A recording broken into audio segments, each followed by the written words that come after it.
this moment in time where our path has crossed and our destinies are now intertwined. I'm Elder Michael Johnson, and it's an honor to be in your presence.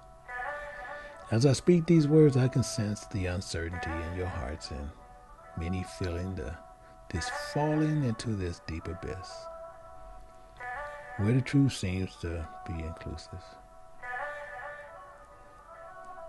The darkness overwhelming, but fear not, you are not alone. You see, you are here for a reason, a purpose. You may not yet comprehend, but one has been calling out to you, urging you to seek the truth and wake up from your slumber that has held you captive. And yet, in this irony, in this situation, for though we are physically clothed and the truth that we seek is far from us, it lies beyond the realm of our senses, of our comprehension, and can only be found through faith. But do you believe in faith? If not, I understand. It's a concept that many struggle with, and I myself once grappled, and I found myself the same way before I found who I was looking for. But let me tell you why you're here. You're here because you know something that you cannot explain, but you can feel it in your entire life. A calling, a yearning, a feeling like there's something more to this life that many means deny. The feeling that has brought you here at this very moment. And do you know what I'm speaking of? Do you know who called you?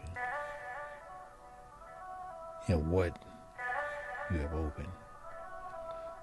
Do you want to know what's required of you? Then, my friend, listen closely. The one who calls you is the God of Israel, who is everywhere and all around us. He is the very air that we breathe, the ground we walk on, and the lights that illuminates our path. But there's another world that we're in, a world that blinds us to the truth. It's a prison for our minds and bodies in bondage. And it's called flesh.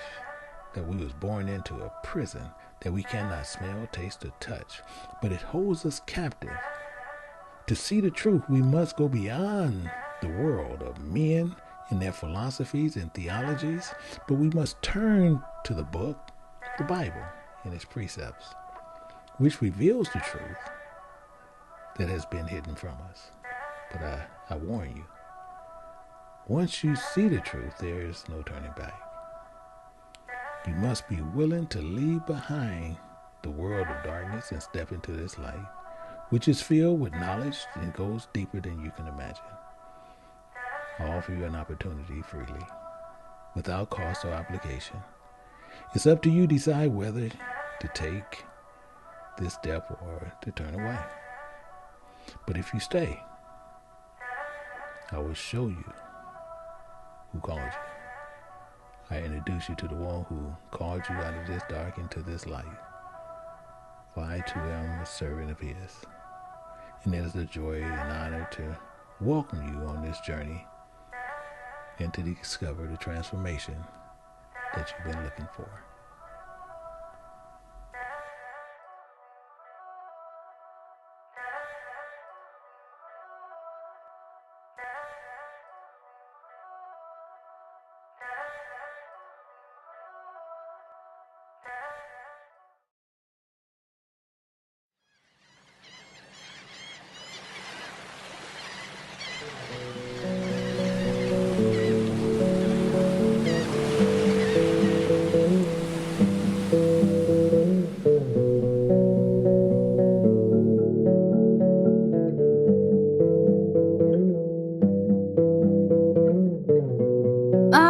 and soul were never meant to own what you cared out for, what you cared out for. We die alone.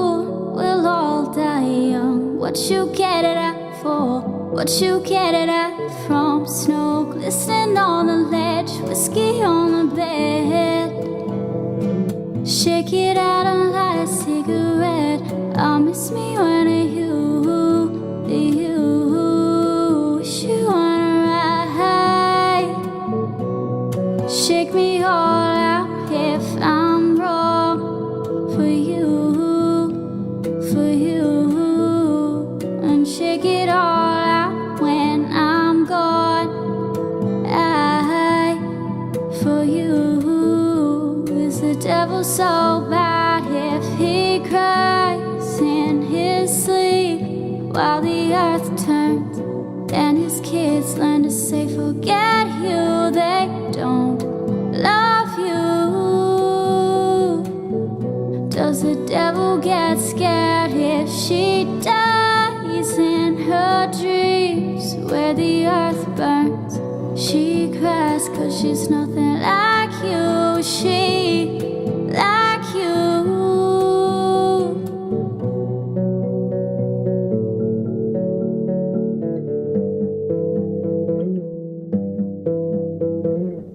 What do you want from a devil like me? Devil like me. See, the devil don't mean to be well. He just regrettably forgets to exceed expectation. Holes riddle in your head, little bit of lead. Shake it out and line a silhouette. I'll miss me when you.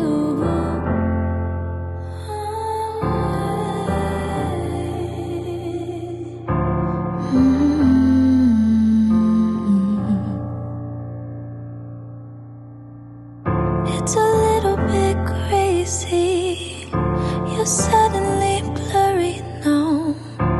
I wonder if anything was real. All our history's hazy, like driving in the pouring rain. Are we in too deep to heal?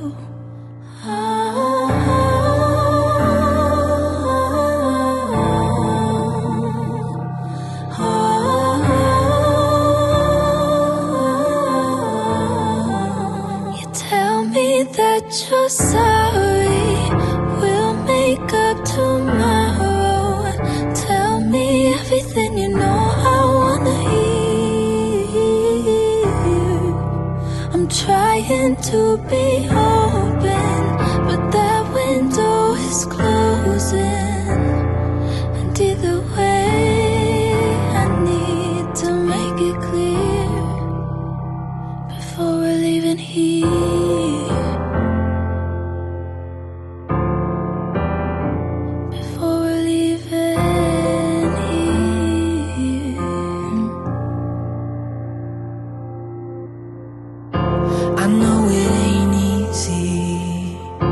There's something left to hold on to. We can work it through, you don't have to go. There's a future here with me. We'll find the light in a clouded room. Not giving up until you know.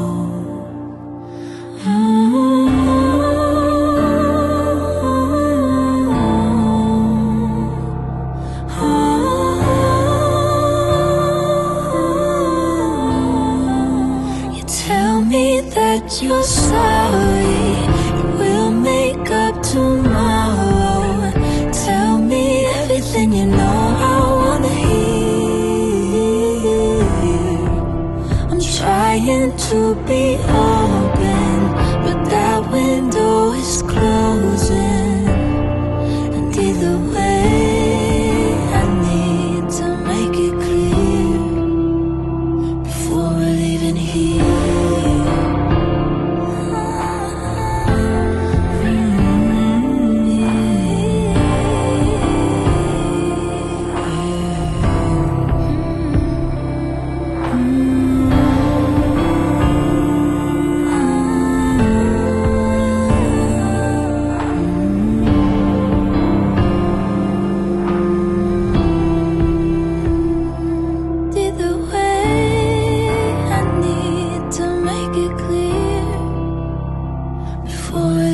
here.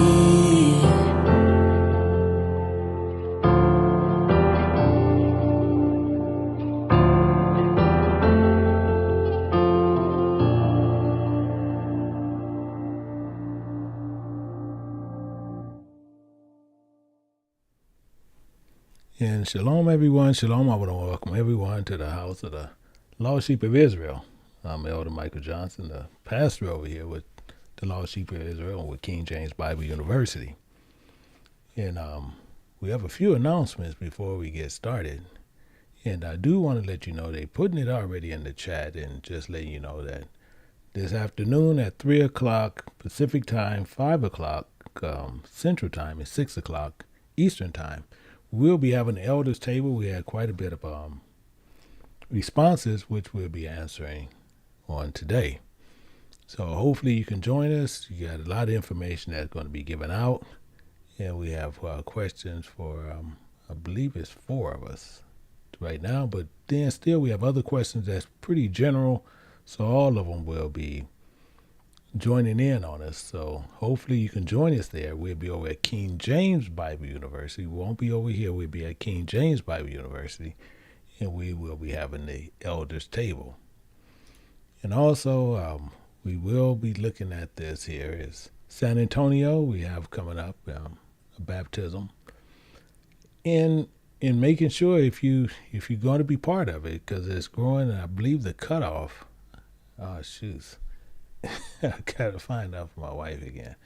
The cutoff, I gotta get again. I do apologize, but it is a cutoff. So make sure that you put in there if you want to be baptized and you're part of Lost Sheep of Israel or King James Bible University. The email address is right there. It's baptism@kjbu.org. kjbu.org, and it's just in the right to baptism. In the subject heading, just put in there you seeking to be baptized. But we also having the blockchain that will be there. So it's nothing for you to sign up for the blockchain. If you're part of the baptism or you're there, you will be able to take part in the blockchain. It's a very important part in there, and it shows you actually how to lock the Bible down.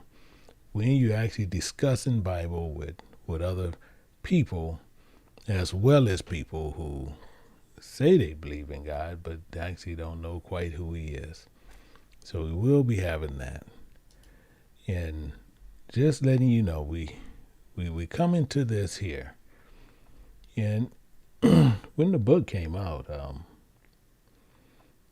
lot of it, I made a comment on it maybe twice.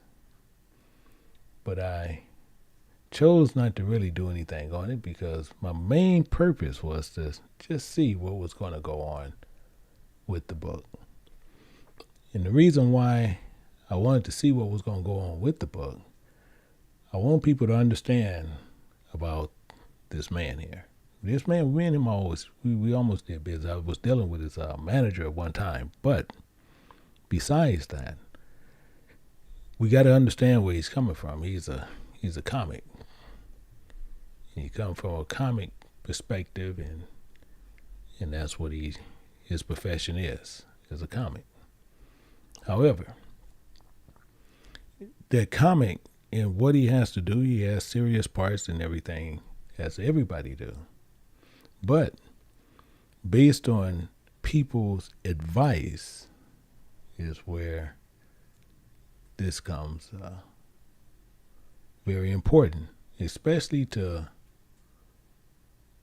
the people that is here, especially to people who call themselves children of God.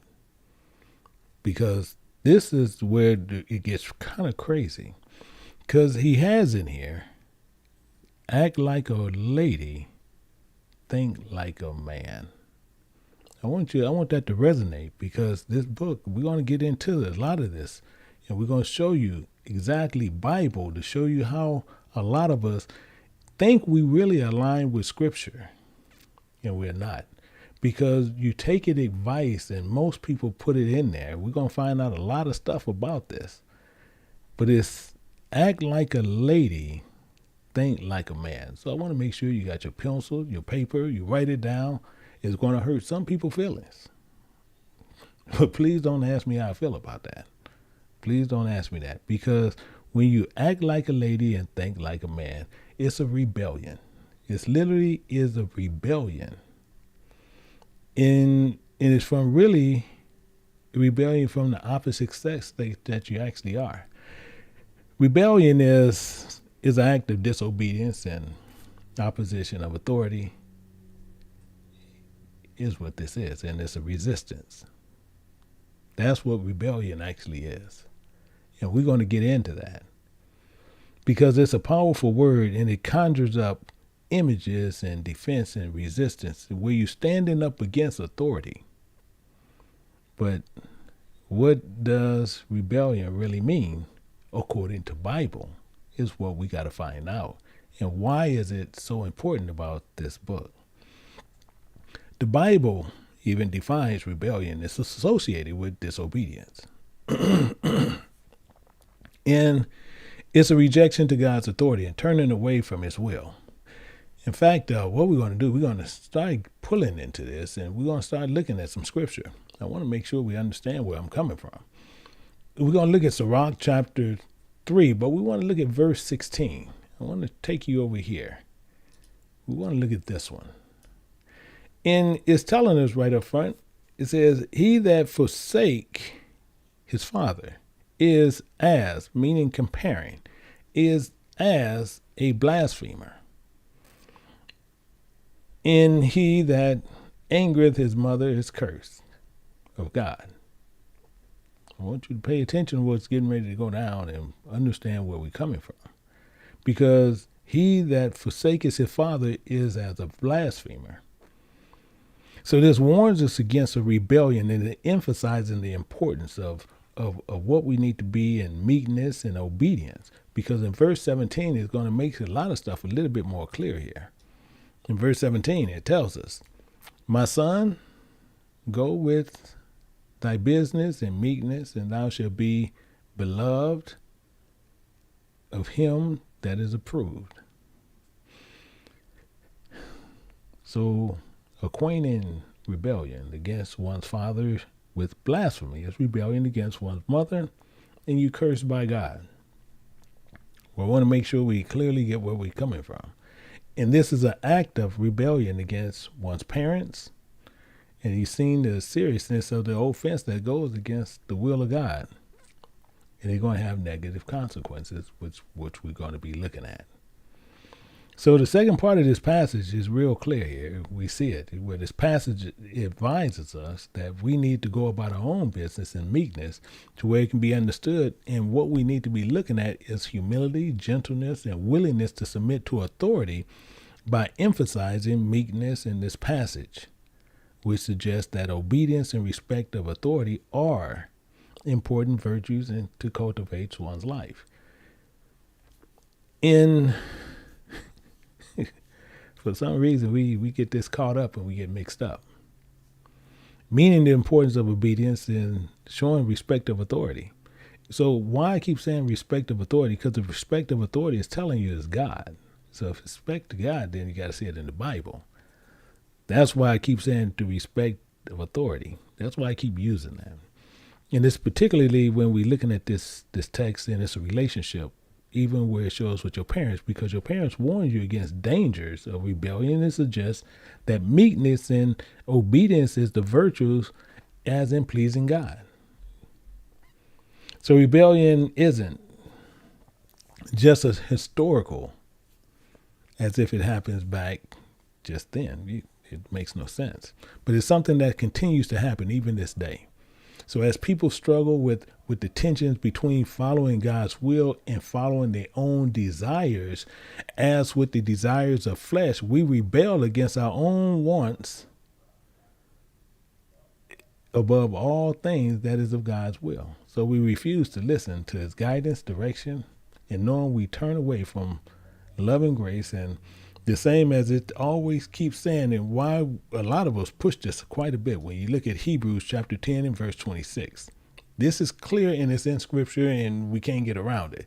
It says, for if we sin willfully after we have received knowledge of the truth. So if, meaning providing. So if this providing we sin willfully after we have received knowledge of the truth, there remaineth no more sacrifice for sin. And sacrifice, and you see here what we will run all the time, sacrifice means establish a covenant. So if you already know it, you can't reestablish the same covenant and you know you're sinning. You can't go back and establish the same thing. It makes no sense. He actually tells us, actually, I'm going to tell you what, before I move further, this one's going to start right there and going to get on my nerve right off the bat. Okay, but I want to get here. I want to go here because I want to show you why you can't reestablish it, but I'm going to go up here and you're going to see, we're going to just get a little bit of clarity here because you're going to see exactly what I'm talking about. And we're going to start at Hebrews, the same place, Hebrews 10 and 2. It says, for then they would have ceased to be offered, meaning your sacrifices, because it's telling you, can never with those sacrifice offer year by year continually make comers unto perfect, because they would have ceased to be offered because that worshipers once purged, meaning you done got rid of this, whatever this sinful matter that you had. You shouldn't have no more conscience of sin. It shouldn't be there anymore. It's what it's saying. But watch what it says here in verse 3. Verse 3 is making everything clearer, better for you. It says, but in those sacrifices, so the same thing we're looking at, so in those established covenants we have made with God, in those, there's a remembrance again made of sin, because we continually did it, but we did it every year. The same as people do the New Year's, right? Well, I'm going to do this, I'm going to do this. They do it every year. But in those established covenants, it's done again every year. Every year. This is what's good on what we do. This is why I want you to see how that works out. So rebellion is not just something that's historical that we got to go back and look at. Something that goes on right now. So the consequences of rebellion, we can serve in this sin, but it's going to be more severe, because one thing we know now, we knew. In the Bible, we see the examples of rebellion that leads to punishment, destruction, and a complete separation from God. Even in the book of Numbers, the story of our fathers, and talks about the rebellion against God in the wilderness. So as the same thing as a result of that, and we see people, and many of them dying as what happened. I'm going to show you, make sure we're looking at this in Numbers chapter 14, but we're going to look at verse 29. And it's telling you right up front, it says, your carcasses shall fall in this wilderness. Our carcasses going to fall in this wilderness. And all that were numbered of you according to your whole number from 20-year-old and upward, which have murmured against me. Because what we have done, we murmured against God. They sitting there, they thought they was murmuring against Moses, but they was murmuring against God. God put his words in Moses' mouth. But it's telling you right here in verse 30, we can sit there and get a lot of stuff clear. It says, doubtless ye shall not come into the land concerning which I swear to make you dwell therein, save, meaning only Caleb the son of Jephunneh and Joshua the son of Nun. That's it. That's it. So we have a problem. We have a problem here, because when we rebel and we chose not to go a certain way, we got to remember a couple of things. When we do right, God is always ready to forgive and restore us. But we have to, most time, if you willfully sin, now you have a problem. But if you sit there and you have done something and you can repent and you have this repentive heart, it tells us right here in John chapter 4, First John chapter 1, verse 9. You'll see it right here. He's right up front. He says, if providing we confess our sins, he is faithful, including just to forgive us of our sins and cleanse us from all unrighteousness. But the problem is people think you can continually sin. That's craziness, because they think they can keep doing the same identical sin. That's why I showed you this the first time. Hebrews 10:26. For if we sin willfully after we receive the knowledge of the truth, there remains no more established covenants for sin. So this is why so many people think they can continually sin, and God, no matter what, he's going to forgive you. No matter what, he's going to forgive you. That's the biggest lie that's being pumped out there to the world today. He's not going to forgive you because you knowingly sin, but you think he's going to forgive you for it. And that's not the truth. So we're looking at this and we have a problem, because that's a sign of rebellion. And rebellion, as I said, is dangerous. It's a dangerous path that many of us have taken, and now we having this experience. So we struggle with our desires of our own way, and we want to control to where we're going to pursue our own interests. But we rebelled against God, and we rebelled against God's will. So we're at risk as losing sight of what's truly important, and we're missing the blessings that's coming from following God. So main part is this, and a lot of us have this issue. Rebellion is a choice we make. Rebellion is a choice we make. We can either choose to follow God's will, trusting in him and his wisdom and his guidance, or we can rebel and face the consequences. This is right up front in front of us. Even making us something that we're not. Making us something that we're not. That's a problem. Meaning it goes back with the book. Act like a woman, act like a lady, think like a man. I'm telling you, it's comical. It is a book. The book sold more than 2 million copies. So women can't sit there and say, "Oh no, I never bought the."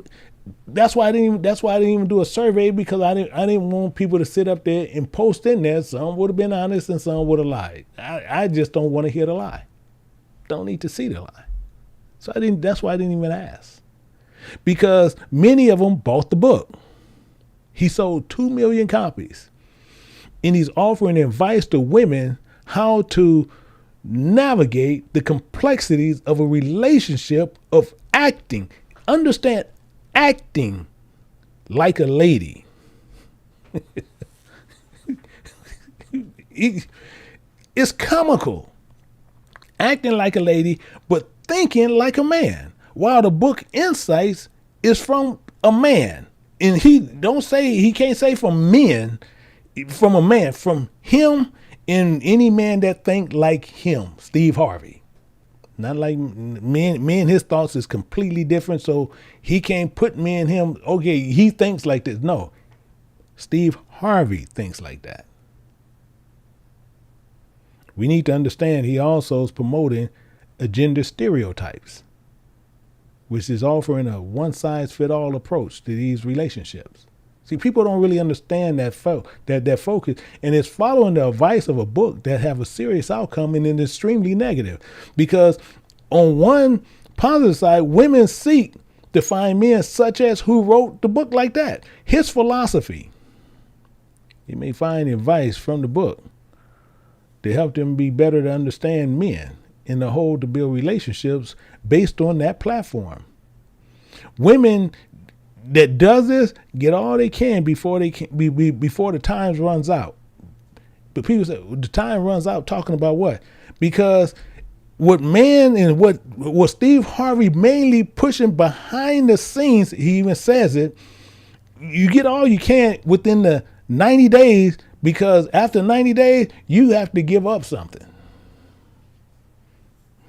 After 90 days, you give it up. Meaning you give up your intimate, you give up your prized possession. You give that up to that man after 90 days. They may find adopting this approach is demanding respect from men. Oh, you're going to wait 90 days. You're going to demand respect from that. With this mindset, it leads you to a greater understanding, and it's not. However, the whole thing is negative. Following the book advice, it can reinforce harmful gender stereotypes and perpetuate the idea of women must conform to traditional gender roles and expectations, which can lead to their feelings of frustration, dissatisfaction, as women may feel pressure and change themselves in order to fit a narrow, restrictive gender norm. This is the craziness on what's going on. The outcome of following the advice of act. We're going to get into that and say act like a lady, think like a man.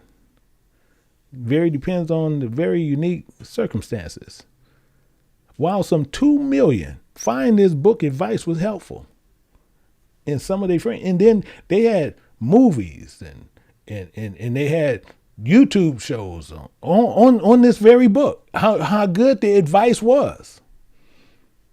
In any man, I would say, when women hold to that ideology, I say, bro, if that's something you want to marry, dude, you got the wrong woman. 100%. I'd tell them that in a heartbeat. If you got a woman who's using that same advice, that's the woman you do not want to marry. Period. Plain simple. Because this is advice. And as I'm going down into this, I'm gonna show you why I'm saying what I'm saying.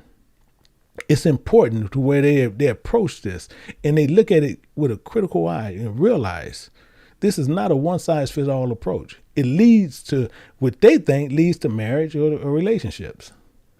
But it has a negative path that it goes into intuition of wisdom and love and connection that most of us seek. But the Bible is true about what it says. The Bible never, ever, ever says act like a lady and think like a man.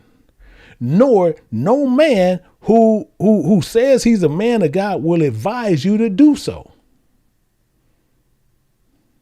It's important to remember, God's guidance is the ultimate source of wisdom and truth. What man would sit there and say, act like a woman, act like a lady, and think like a man? See, the fact that the Bible teaches us to honor and respect one another and honest and faithful in union and relationships, to treat one another with love and kindness, and it doesn't offer a formula, act or think in order to conform to this sociological expectations and gender stereotypes. Instead, they call it to embrace these unique identities, to strive towards this mutual respect and love and understanding of all these relationships. Craziness. Because act, I want you to really pay attention to act. It's pretending to be something that you're not. Act. You pretending to be something and you're not that. You act to be deliberate attempt to deceive the person. And it's not even authentic. This is nothing more than dishonesty and negative consequences on both persons engaging in the act of those that surround them. It's important to really understand that act refers to supposed to be genuine behaviors in an action by someone. The act is being positive and negative depending on the situation. And then they tend to blend something in. But it's better to be honest and authentic in your actions rather than be putting on an act, pretending to be something that you're not. Act like an angel for 90 days. And you really just more so a deceiver. I'm going to show you somebody else who did this identical thing. We'll see this in 2 Corinthians, looking at chapter 11. But I want to take you right to verse 14. Verse 14. We're going to see another act. It says, and no marvel, for Satan himself is transformed into an angel of light. An act. And so since he wrote the book and he getting people to get tied onto that, he says this: therefore is no great thing if his ministers also be transformed into ministers of righteousness, whose end shall be according to their works. It's an act. Think. We want to look at think. And then think it's still pretending it's referring to something that presenting themselves a certain way is still not genuinely authentic, but it's an example of someone who might pretend to be happy and confident, but they're actually feeling sad and anxious. Could be an attempt to deceive others while avoiding showing their real vulnerabilities. So it's important to seek women with authenticity. You want women who have authenticity and honesty. Because I'm telling you, this is, I hate to even bring up Dr. Shaul on a lot of stuff, but he showed me so much stuff. And I'm talking about a man put out some trash like this, and we in America, they sucked it up. Sucked it up.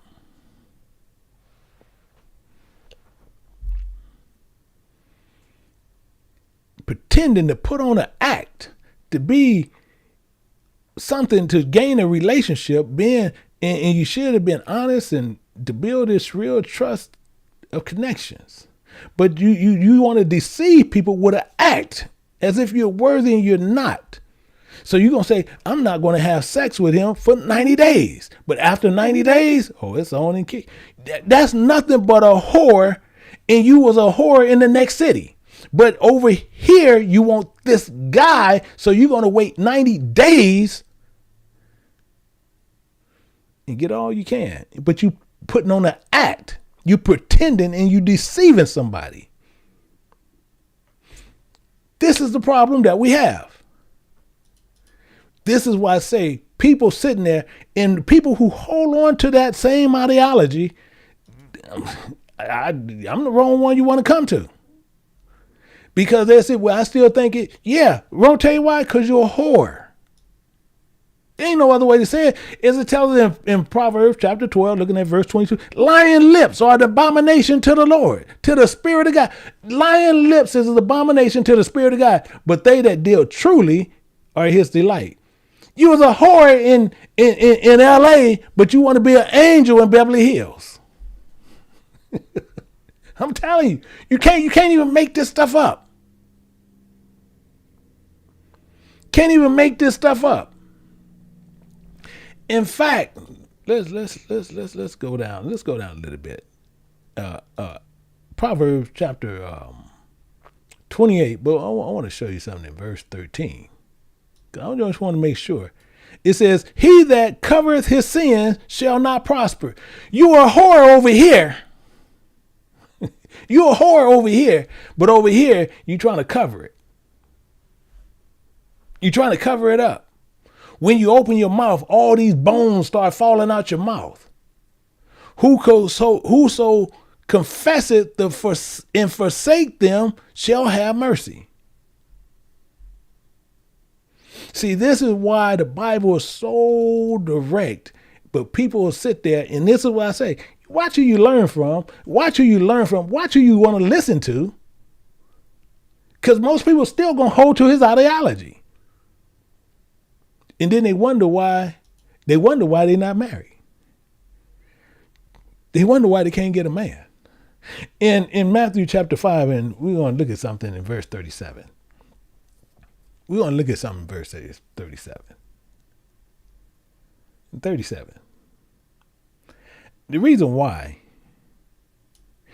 it says, let your communication be yea, yea, nay, nay. For whatsoever is more than these cometh evil. Be upfront. Act like a lady and think like a man. Offer advice on how to navigate these complexities of dating and finding a partner, and then you sleep with them 90 days afterwards. This such approach, and when you come to this, don't make you nothing but a whore. Do you know how many times, if you did it every 90 days, you'll be done had 4 or 5 men you done ran through in 1 year? And then he want to tell you at the end of 90 days marriage, and you're going to build respect. But you want at the end of that, you really think you're going to have that respect? See, marriage is based on the foundation of shared values of the same male and female on building a life together. But when you sitting there and you thinking this 90 days at the end of this is going to be marriage, and you kicking boots after 90 days, marriage is sacred. It's a institution where you should be entered to with care and thoughtfulness. It means that you conforming, and you're not going to conform to these sociologies in this expectation of these gender roles, because it's based on a promise. It's based on a 100% promise on all things. So this commitment is assurance to where these people, and it's evolving. It's this agreement or a pledge on something that you can look for towards the future. Meaning this, saying this. And I want to show you this. Proverbs chapter 8, but I want to show you something in verse 17. Because he's telling you right up front here. It says, I love them that love me, and they that seek me early shall find me. I promise them that promise me, because it's involving that agreement. I promise them that promise me. So God makes a promise, and it can be spoken, it can be written. But a promise can be seen as an agreement between two parties. Always. Two parties' commitment on doing something for each other. This is something that makes a promise, and it's essentially saying that they will fulfill a certain obligation and meet a certain expectation. That's what it is. A promise is not necessarily the same thing as fulfillment. While a promise is a commitment to do something, the commitment is an actual act of following through on the commitment. But when you look at this for the same, looking at another better example is someone who promises to meet for lunch. Just say we're going to meet for lunch or something to that effect. So that promise itself is a commitment to meet that certain time in a certain place. So that fulfillment is nothing more than that promise that's actually shown that it was an agreement to meet at this time or place. But the promise are often made of God to his people, and they are seen as signs of faithfulness and love. Same thing. God promises that he will be with his people always. He says this. I'm going to show you another. Watch how he plays this out for us. In Deuteronomy chapter 31, verse 6. 31, verse 6. You see it here. It says, be strong and be of good courage. Fear not, nor be afraid of them. For the Spirit of God, for the Lord your God, for the Spirit of thy God, he it is that doeth with thee, that goeth with thee. He will not fail thee nor forsake thee. He's telling you right up front, he will not do any one of these. He's not going to fail you nor forsake you. As it's telling you the same thing would coincide with Hebrews, the same way. Hebrews, we're going to look at this in 13:5. The same thing in 13:5. Because it goes back to this conversation. It says, let your conversation be without covetousness. Yeah. Covetousness. Because you're looking for an outcome. That's what they're looking for. But it's saying, and be content with such things as ye have, for he has said, I will never leave thee nor forsake thee. So if a woman's sitting there and the man's sitting there like, you're not going to do nothing, you're not going to do it. Okay. Bounce.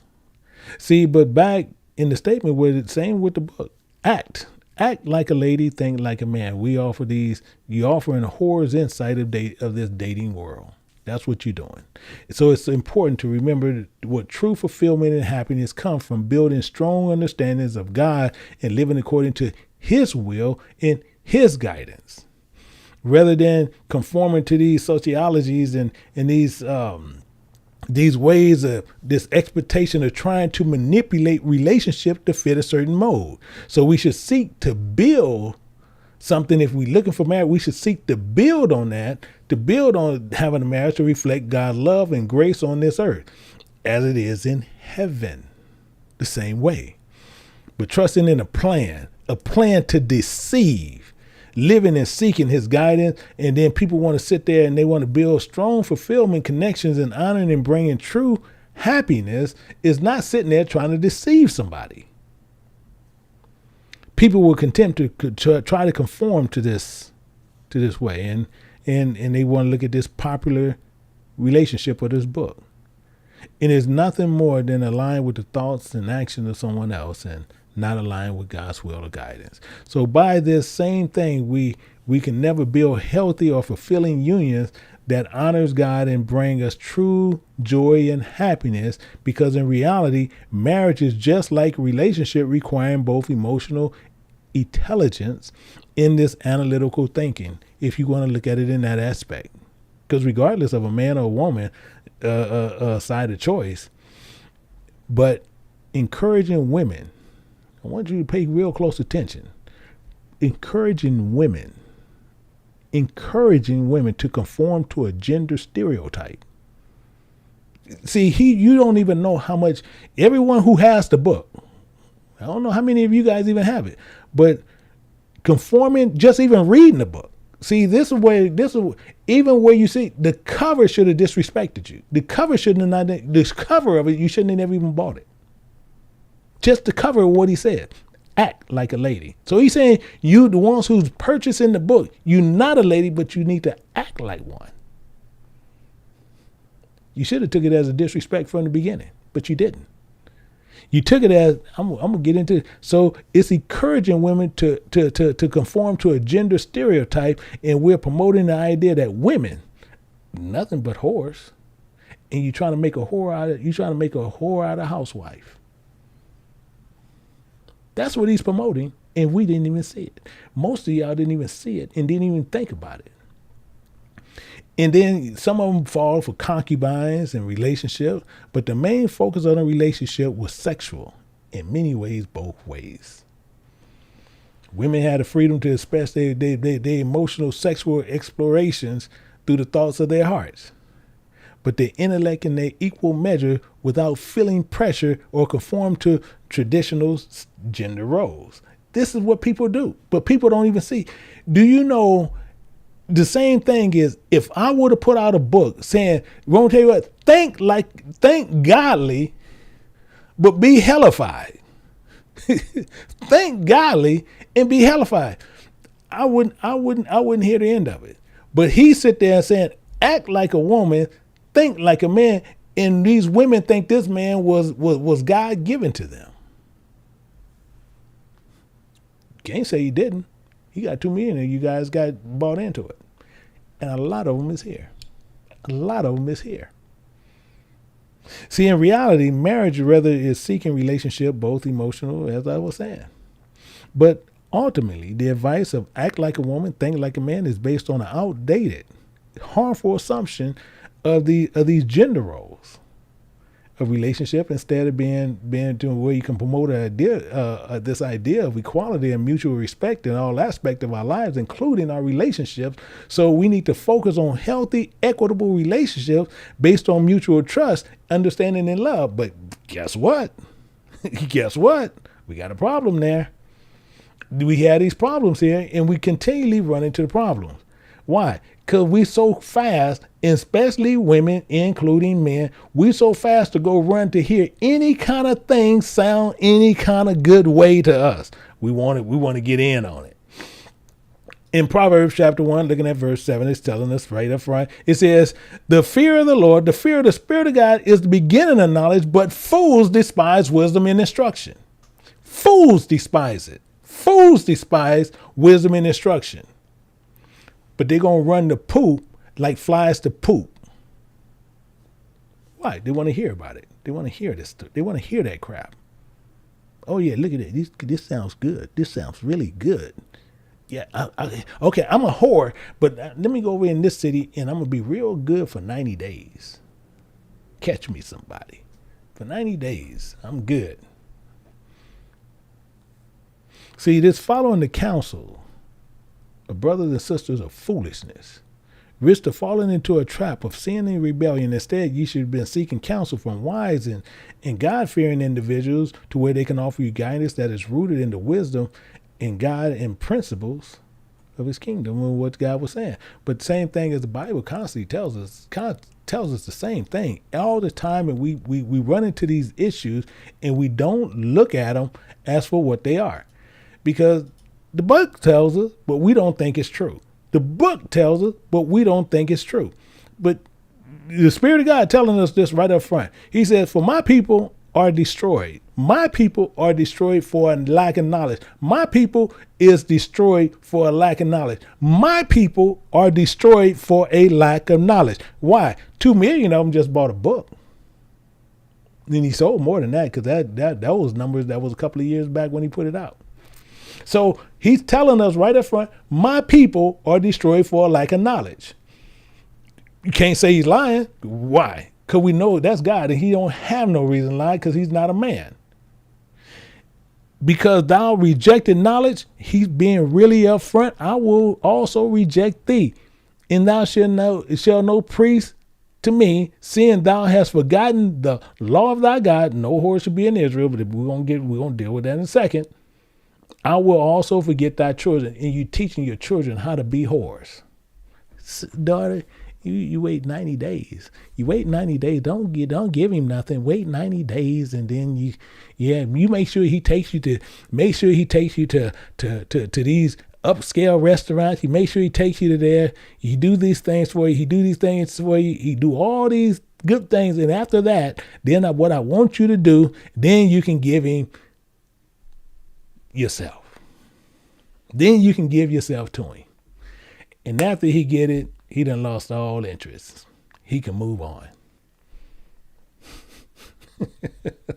I'm telling you, we fall for it like clockwork. But the main reason is why. Because Israel lacked God's knowledge, as Hosea said. He reject knowledge. He's going to reject us. So the consequences for lacking knowledge is rejection of God's law are severe. It's clear. God rejects us, even as he tells us, you won't be no priest, meaning you ain't gonna be no intermediaries between the people and the God. He said, because you forgot my law, I'm gonna even forget your children, your followers, your disciples, your children, is what he's telling you. You being right up front. And then on top of that, I'm gonna punish you, but for disobedience, showing the severity of the consequences where you turned away from me. So overall, this warning of your children, the danger of turning away from God and all these things, forgetting his law, showing these things, because the people here is we sitting there getting tied up with sin. This is what we good at doing this. We are good and really good at doing this. And the main thing is people sitting there, well, that's not me. That's not me. Yeah, well, is it? Is it? See, people fed up everything all the kind of different ways. But the sin in people, we're going to see something in Ezekiel chapter 16, verse 24. We're going to look at it plain and simple. Plain and simple is right up front. Can't get around it. Can't do anything about it. And we're going to look at 16, verse 24. It says that thou hast built unto thee an eminent place, and thou hast made thee a high place on every street. Did he do it? Yeah, we did it. Do we hold to it? Yeah, we do. But he said, verse 25, and let's have a conversation there. And it says, thou hast built thy high place on every head of the way, and has made thy beauty to be abhorred, to be hated. And thou hast opened thy feet, thy desires, to every one that passes by, and multiplied thy whoredoms. 2 million plus. I'm telling you, 2 million plus. We good at doing it. And we done open up our feet, because when you get to feet, F-E-E-T, that's desires with an S. To everyone that passes by, to where we can do what? To gain money, power, fame, multiplying our whoredoms. The simple reason we forsake God and we turn to these idols,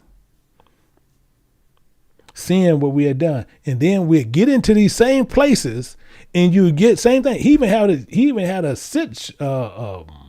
what they call them, a show like Oprah, where he's constantly giving advice. He'll throw God around like clockwork. I'm telling you, you can't beat this, but people hold to it. You can't beat it, but people hold to it. And the main thing is, we're going to look at something in Malachi and Micah chapter 3, but we want to take it up in verse 11. I want to show you why. And we see it right here. And he says, the heads thereof judge for reward. They judge to teach for reward. And the priests, these intermediaries, supposed to be between man and God, they teach for hire. And the prophets thereof divine for money. Yet,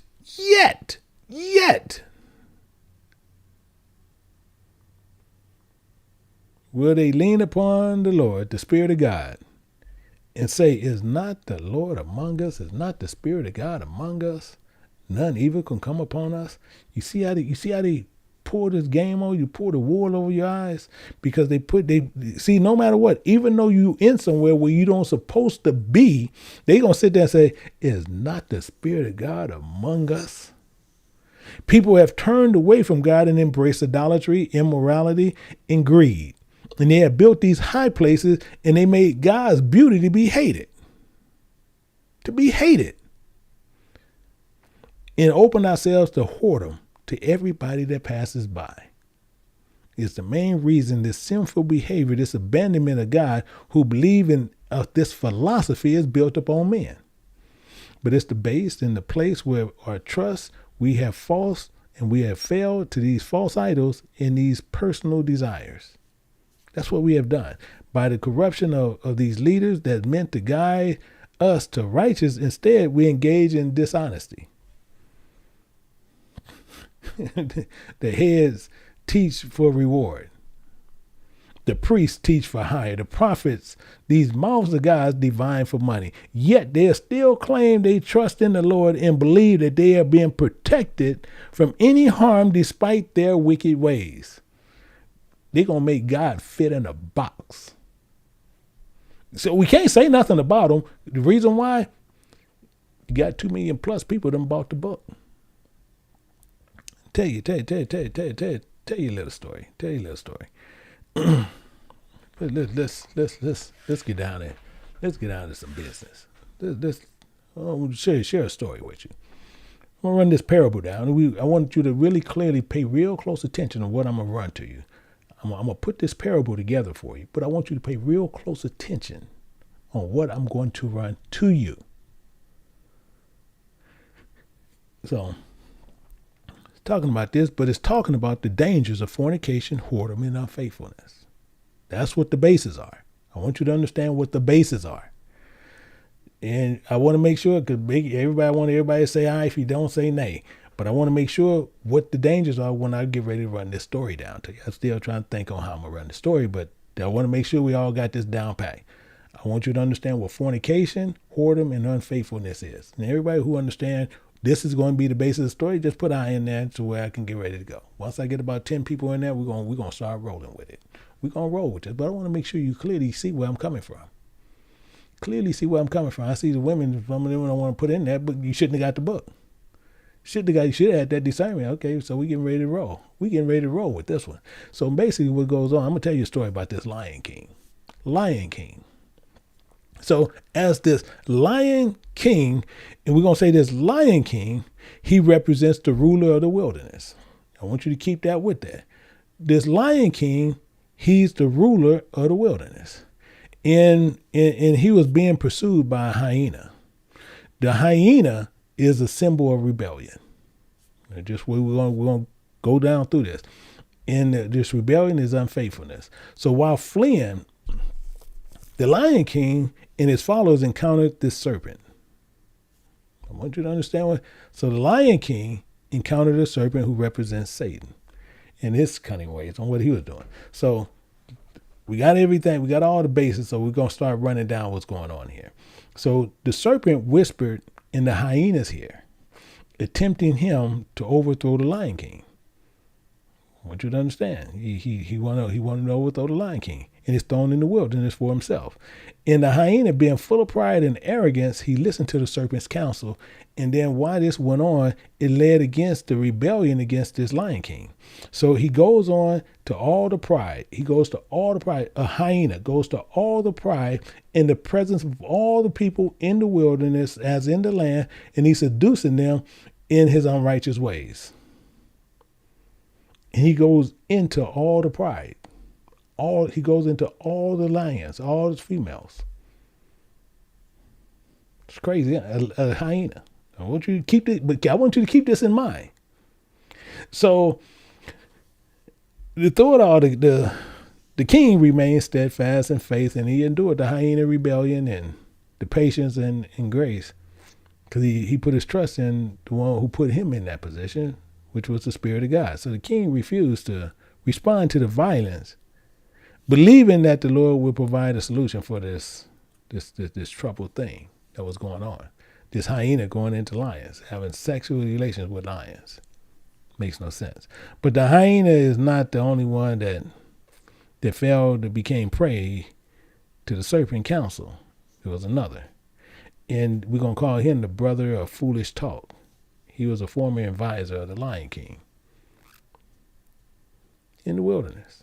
He turned against the king and joined to the rebellion of the hyena. This brother of foolish talk, he represents who's their power and influence to lead others astray, sowing seed and discord and rebellion in their words. That's what they was capable of doing. So in the story, it should show us, first, we must resist temptation and follow counsel, and following the counsel of this unwise and those who seek to be led astray the path of unrighteousness. We must remain steadfast in faith and trust in the guidance who put us in the position, which is the Spirit of God, even during these tumultuous times and dangers. The second part of this we need to understand is we must guard our hearts and minds against the temptation of flesh and that can try to lure us to this unfaithfulness. So we must remember the Lord's commandment, no whore will be in Israel. We got to remember that. No whore will be in Israel. We can sit there and play this game all day. Physical or spiritual, no whore will be in Israel. Physical or spiritual, no whore will be in Israel.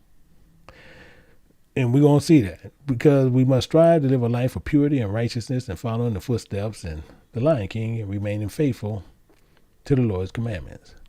So this story of wisdom and righteousness comes from an understanding that we must trust the Lord's guidance always and remain steadfast in our faith and guiding against the counsel and the unwise and these seductive teachings of Satan. I'm being right in front here. So what I want to do is show you this history. Well, I want to tell you the story. I want to show you a history of an orgy. Most people know what an orgy is, and if your kids don't know what it is, you can probably tell them later on what that's about. But most adults should know what an orgy is. And most people never heard of an orgy in the Bible, but this orgy was in the Bible. It's an orgy in the Bible, and I'm going to show it to you.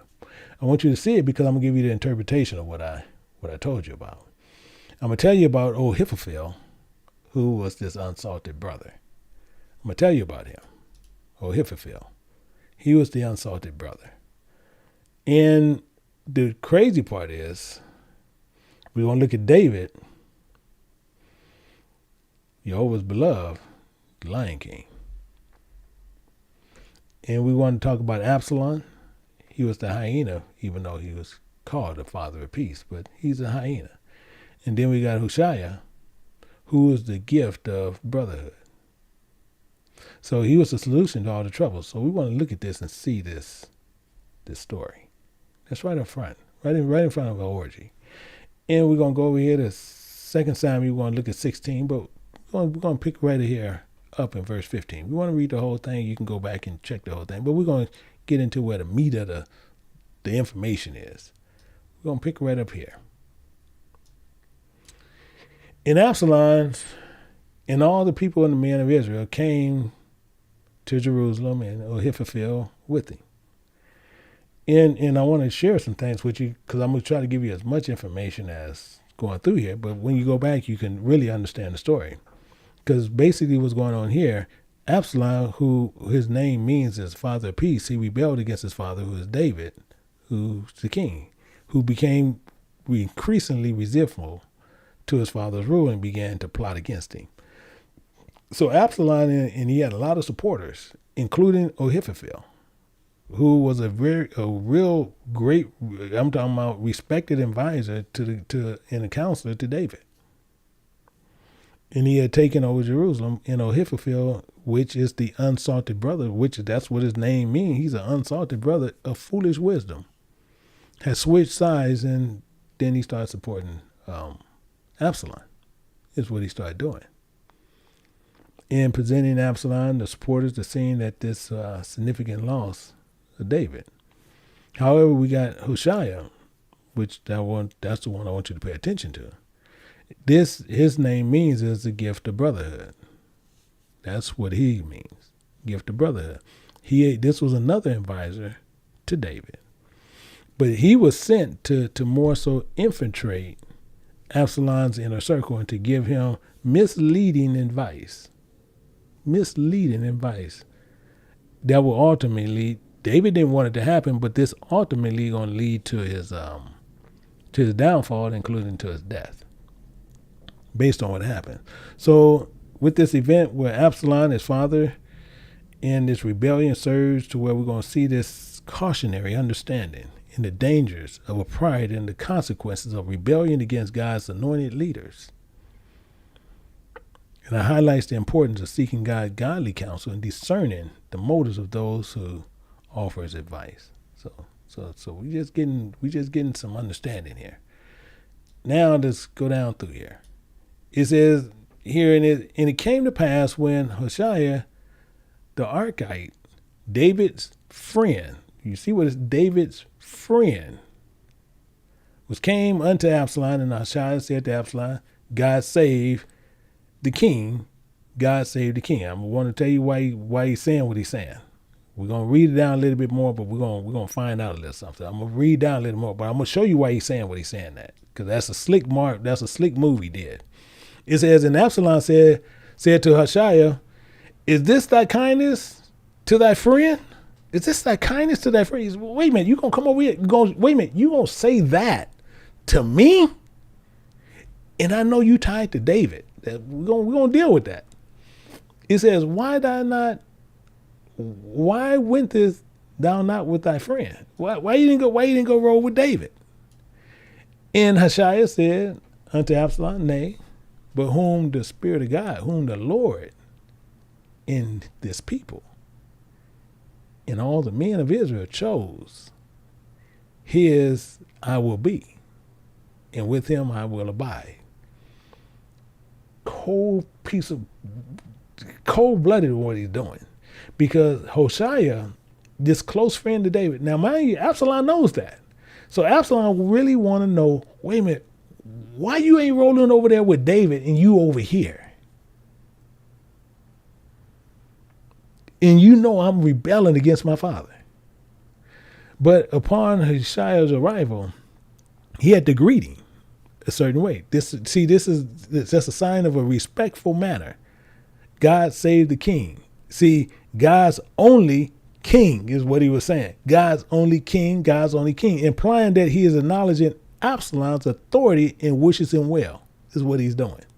That's why I said we got to come back to that, because this is why Absalom tripped on him. He said, wait a minute, why are you going to come to me like this? Why are you going to come to me? Wait a minute, you going to come to me like this?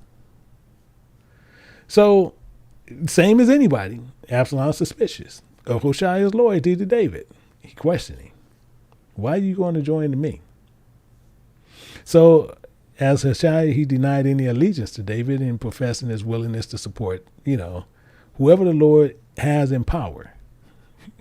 So it's a good catch, because what he's doing, he's appealing to Absalom's ego.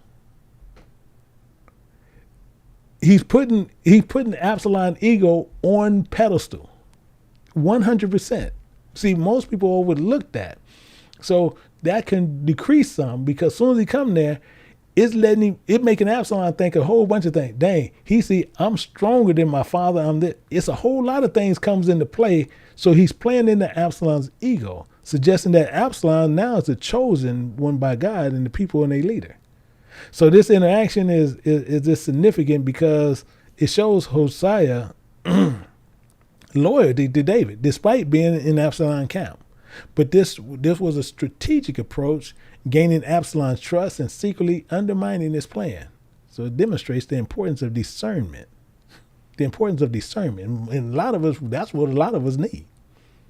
Because people sitting there, they don't know. This is why it really cracks me up when we go out there and we be in the world and people sitting there can't discern spirits. You don't know when the truth is in front of you. So the same thing here. This is why it's so important to understand, to discern wisdom in choosing the right advisor, as Hosea was quick in his ability to entice Absalom's ego. I'm talking about it did his downfall. And I'm going to show you something what he did here. To show you this more so, we're going to look at 2 Chronicles. I want to show you something there. To show you actually what goes on and why this can happen. In 2 Chronicles chapter 18, but we're going to look at verse 19. We're going to read this and we're going to see something there. And we're going to look at verse 19. And we're going to see the same thing goes down. It says, and the Spirit of God said, who shall entice Ahab? So who's going to persuade him? That's what he said, entice. Who's going to persuade Ahab, king of Israel, in that he may go up and fall at Ramoth Gilead? He wanted him to die. This is the Spirit of God saying, who's going to do this to where he can die in Gilead? The Spirit of God is asking this question to these other spirits. And one spake on, saying after this manner, another saying after that manner. God is sitting there telling them right up front, who is going to make this guy? I need this guy to come over here because I want him to die right there. Just like Brewster's Million, that X marks the spot where you're going to die. I got a spot right where I want him to die. Doing the same thing. But let's look at this in verse 20. Then there came out a spirit, stood before the Spirit of God and said, I will entice him. And the Spirit of God said unto him, how you going to do this? How you going to do it? But watch what he says. Watch what the Spirit says. He said, I will go out and be a lion spirit in the mouth of all his prophets. I'm going to go out. He's telling the Spirit of God, I'm going to go out and be a straight up lion spirit in the mouth of all his prophets. And the Spirit of God said, thou shalt entice him, and thou shalt prevail. You're going to entice him, and you're going to prevail. Go and do even so. Gave him a blessing. Go and do it. You'll see, you read down, you'll see it says, therefore, remember the Lord put a lion spirit in the mouth of these prophets, and the Spirit of God has spoken evil against thee. Boom. So if he want to get you because you so into evil, he will make sure you tie to these silly men and make sure you stay there so he can make you fall and get caught up and be damned. So this emphasizes the importance of having discernment when you seeking God's guidance in decision making. This event also alone highlights the dangers of taking advice from false prophets, the importance of testing their words against God's truth. Something we don't do. Because most of us here base it on fame, fortune, and status. Can't say we don't. He sold 2 million plus. See, that's why I'm going to keep going. I'm going to keep hitting you with that. You can't say he don't. You can't say we don't do that because he got 2 million plus sold. He got 2 million plus sold. This is a clear example in response. The same thing as Ahab. Tell you something about Ahab. He has summoned 400 prophets. This is just telling you the story of what's going on. Just kind of giving you some backdrop information. But he had 400 prophets, prophesied success with going into battle. he telling Ahab, 400 prophets telling you going to have success. Why are you going to tell him anything other than that?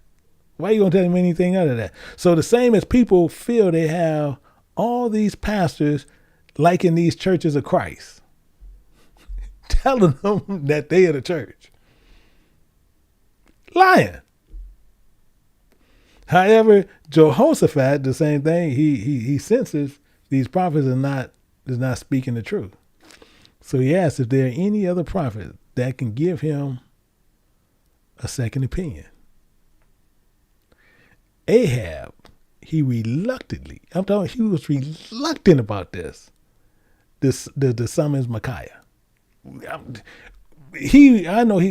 gotta get this. I gotta check this dude who had a prophet in this same prophet was always critical to Jehoshaphat. Always, he telling me everything he don't want to hear. Everything he don't want to hear, Micaiah tells it. So, but he had to summons this guy. So he summons him. And Micaiah arrives, and Micaiah, he's sarcastic. He's a really sarcastic type of person. He was a sarcastic prophet, we could say.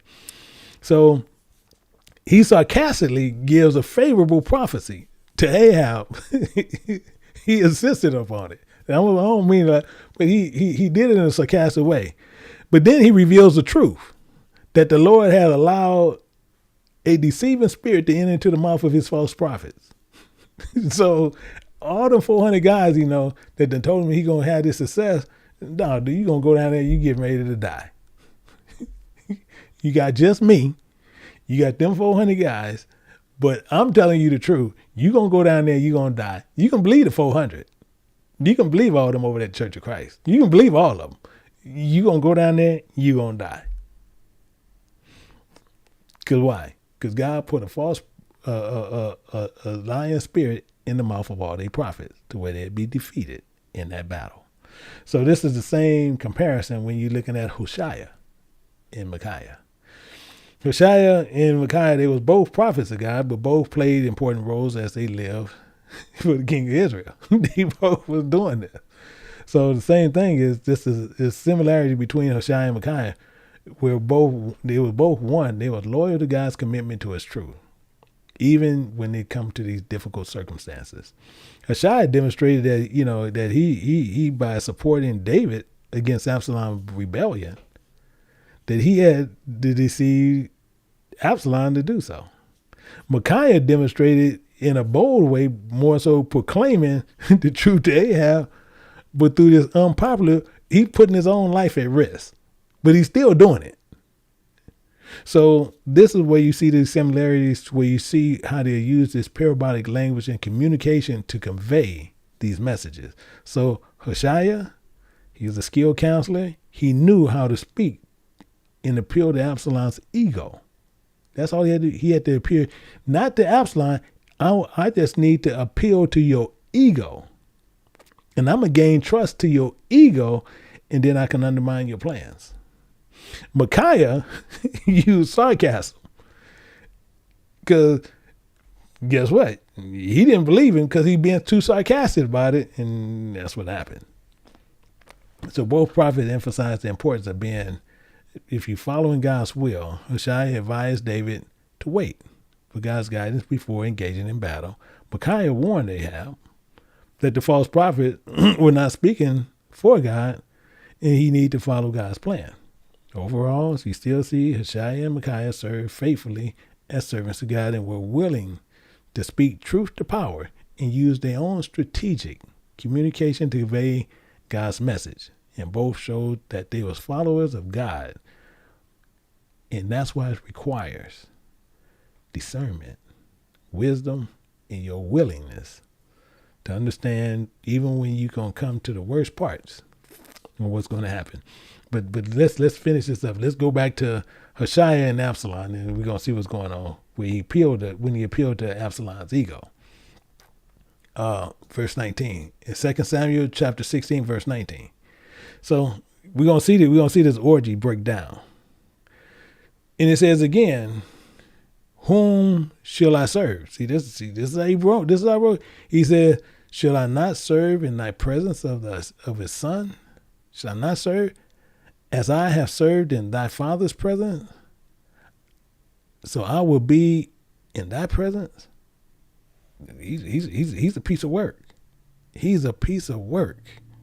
So Absalom poses this question, and he's sitting there, and you see how he's responding to him. But Absalom, his rebellion was against his father taking to Jerusalem. See, he's suspecting. He ain't trusting him. He ain't trusting. So Hoshea, he responded to this plan on what he was doing, with this that Absalom might know the truth about his true intentions, but instead directly answering Absalom's question. Hoshea redirected the conversation towards the will of God in the people of Israel. Not going to answer that. I'm just going to tell you about God's will. I'm telling you, he was slick in doing that. So Hoshea affirms that he would follow whoever the Lord and his people has chosen. He ain't saying nothing about Absalom. Whoever the Lord's people and he's chosen, that's where I'm going. So he only suggesting that his loyalty was to the legitimate ruler, regardless of who it might be. I'm telling you, Hoshea is a piece of work. So in the response, it made Absalom's ego just go through the roof. Because Absalom saying, this man gonna follow who's ever in charge, which plays perfectly into Absalom's ego, suggesting that he would be the rightful ruler, and that's how he was going to get tied up. So the question was posed to Absalom. Hoshea reveals his intention. Even though the suspicion was there, it assisted during this turmoil. But the importance of that loyalty and discernment was in the time of the crisis, and when you need these parables and these forms of communication to gain trust in those playing those powerful egos. And you're going to see how crazy this get. So now we're going to look at verse 20. You're going to see this. Now you got crazy man getting ready to tell him some crazy stuff. And so Absalom then said Absalom to Ahithophel, go give counsel among you what we should do. You went to the wrong person. Ahithophel, unsalted brother of foolish wisdom. You're going to go to him. Out of all people, this is who you go to. So as he went to this guy and he joined to him, because he's following whoever winning, like them band riders, whoever winning, that's who I'm rolling with. That's Ahithophel. That's him. So he's sitting there, he's giving him advice. Ahithophel advised him to take action immediately and told him, hey, I want you to pursue your father because he's weak, he's vulnerable. We can get him now, we can kill him. And then Ahithophel, he also suggested to take a small group of men to go after David. And then we'll demoralize David and his supporters, and we'll solidify this in his own claim and his own throne. Meaning Absalom going to take counsel from Ahithophel and was buying it from this unsalted brother with foolish wisdom. And then he immediately took action to that plan, and he pursued David, which at the end it ended up leading to the downfall. So when you're getting counsel from people like that, the same counsel is this Ahithophel. It's the same as Steve Harvey. It's no different. It's no different. Act like a lady, think like a man. It's the same thing. So don't sit there and have a problem with Ahithophel because the 2 million plus women did the same thing. So you can't say you didn't. Most people, I can't believe. That's why I didn't ask you who bought the book. The dangers of relying heavily on foolish advice without seeking God's guidance. Ahithophel still was a skilled counselor and strategist in the advice that was not aligned with God's will. That's the main thing. And the consequences for rebellion comes with dangers of guiding the power through illegitimate means. So Absalom desires to take the throne from his father, led to a conflict and division, not just of his family, but also unto his death because he fell out of God's will. So what did he do? What did he do? In the background, he's thinking in the process overall, showing the importance that he was going to go through with this counsel. He's going to do something else. Same thing as being a whore in 90 days. It ain't no give it up in 90 days. You start being a whore in 90 days. Go back to your regular you. So technically, it's nothing more than being an orgy in public thing, just like Absalom. So the same thing is Ahithophel. He told him to do this too. And you're gonna see an orgy right in the Bible. And Ahithophel said to Absalom, "Go in unto thy father's concubines." I want you to go into all his father's concubines. And he had left to keep the house, and all Israel hear the art, the perfection and beauty abhorred of thy father. Then shall the hand of all that are with thee be strong. So he's telling you right up front what to do. I want you to go and you're going to have a straight up orgy. You getting ready to see it right here. Most people don't even know it's sitting in the Bible, but it's there. It says, so they spread Absalom's tent upon the top of the house. So now they got a tent on top of the house so all Israel in the city can see. And Absalom went into his father's concubine in the sight of all Israel. So everybody's seeing him having these sexual acts with all these women in front of everybody.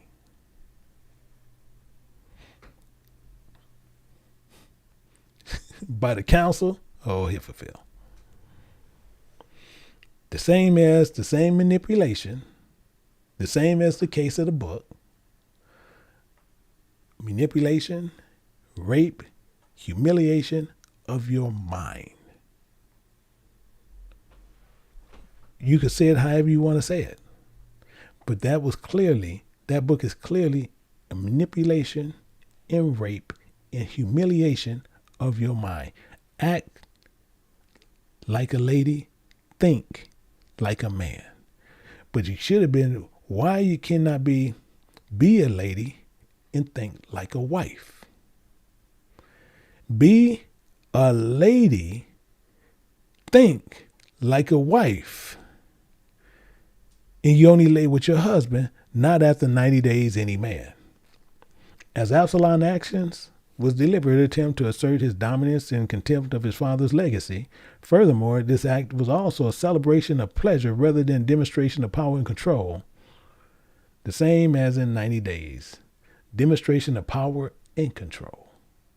So this public act was intended to shame and humiliate David and further undermine his authority. So the same as described with these sexual acts, it seems similar, same thing as an orgy. Motivation that Absalom's actions was rooted in power and domination and pleasure and celebration is getting these women to not keep themselves until marriage. Just only wait for 90 days. Just 90 days. Show the power that comes to the end in 90 days. So when you're seeking godly counsel, it's important to seek godly counsel at all times, emphasizing throughout the Bible. Meaning one thing, because when we're still talking about counsel, we want to understand what counsel is. See, counsel is advice, guidance, and direction. That's what counsel is. Counsel is advice, guidance, and direction. Understand the framework, the methodology of the term counsel. It can be used in various frameworks throughout the Bible. However, it can refer to wise advice and guidance and given by a person of authority that becomes the principle of guidance and understands the process that provides wide advice and guidance to something we trust. And this is until death. In fact, I want to say, just thought about that. We're going to look at Proverbs and 11:14. We'll look at 11:14 real quick. Went too far. Right here. It's telling us, it says, where no counsel is, the people fall. But in multitude of counselors, there's safety. I need to explain some of that. Because it got two things we're looking at.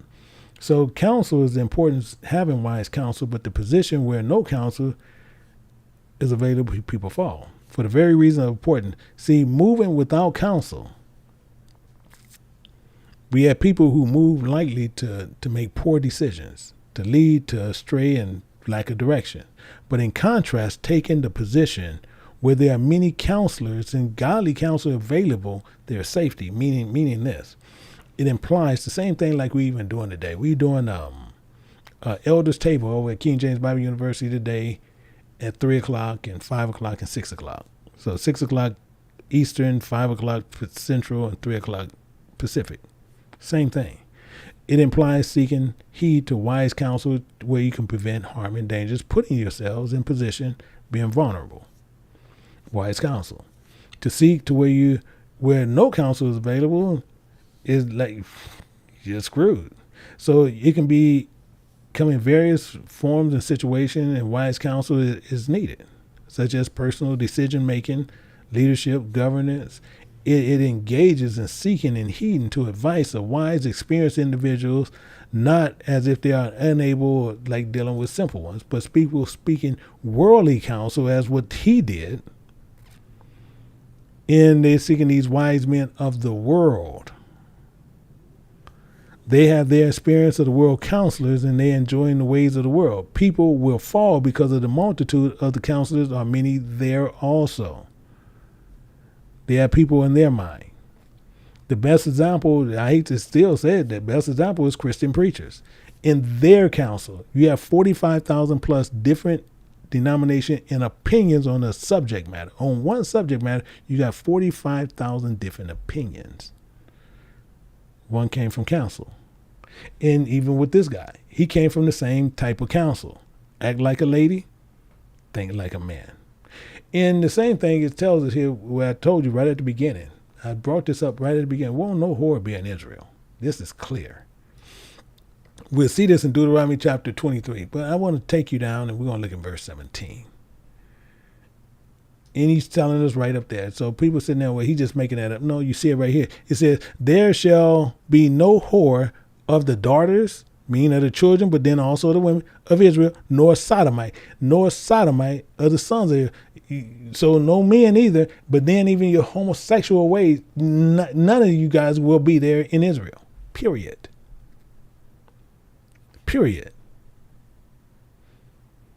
No children, no homosexuals. You can play the game all day long. None will be there.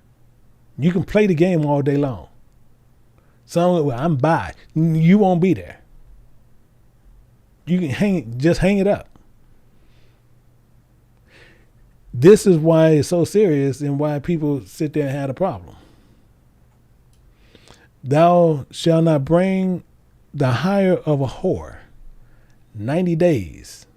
Well, he took me to this place. He took me to that place. He bought me this. He bought me that. He did this. After the end of 90 days, he did all these things for me. And thou shalt not bring the hire of a whore. He bought me this. He bought me that. The same guy you say, I'll buy you a nice used car. But he wants something in return for it. But the same thing is, you took the advice for it. But the same thing you got right here.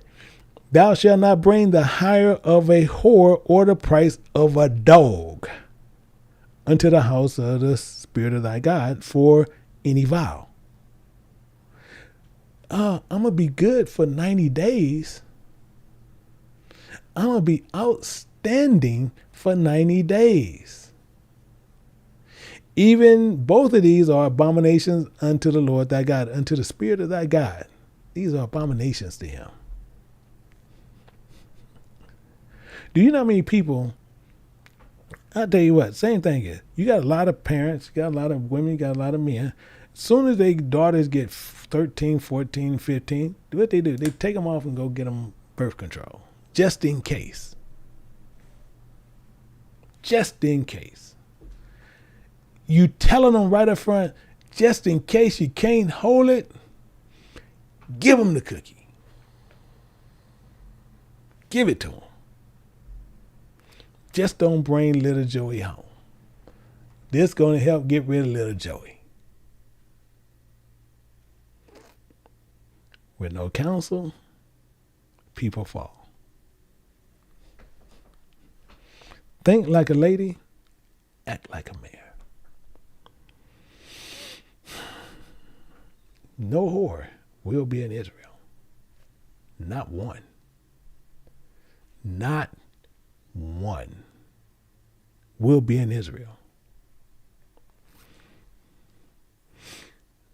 Let's build on this a little bit. Let's go to James and let's look at something. In James, looking at 1:5.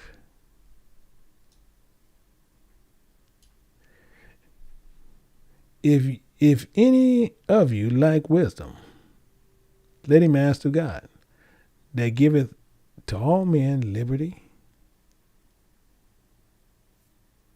and upbraideth not, and it shall be given him. But we have a problem there because people see this in the wrong way also all the time. We're gonna unwrap all that for you also. So when you're looking at this, we want to see something. We want to understand exactly what he's saying. If you lack wisdom, you want to see what's going on. And when we're looking at certain things, we're looking at Proverbs chapter 2. We want to see what's going on. Chapter 2, we're going to look at this. In verse 2, so that thou incline thy ear unto wisdom, incline your ear unto wisdom, and apply thy heart to understanding. So first, you got to be listening to where you can apply understanding for your heart. But better yet, yea, providing thou criest after knowledge and lifted up thy voice for understanding. He's got more. If thou seekest her as silver and searchest for her as for hid treasures,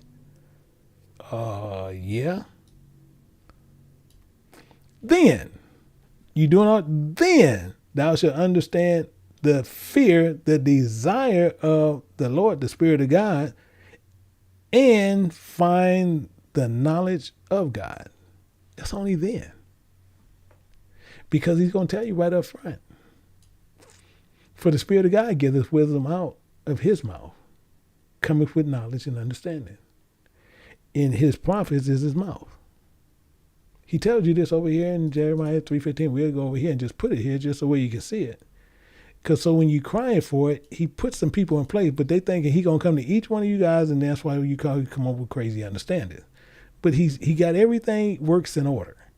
In Jeremiah chapter 3, verse 15, he tells you right here, so if you asking for it, if you lacking this, and you ask for this, he says, I will give you pastors according to my heart, which shall feed you with knowledge and understanding. But people, I just pray, and then I just read the Bible and I pray for understanding. I go to sleep and I wake up and I understand the Bible better. Yep, exactly the point.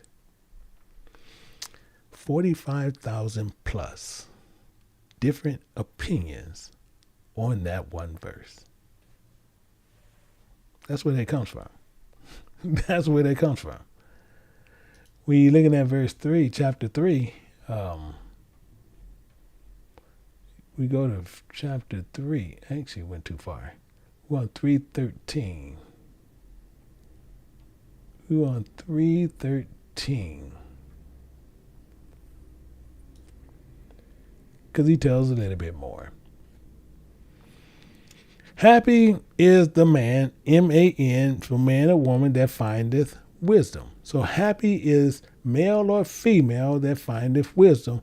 And that male or female, that man, M-A-N, not M-E-N, that getteth understanding.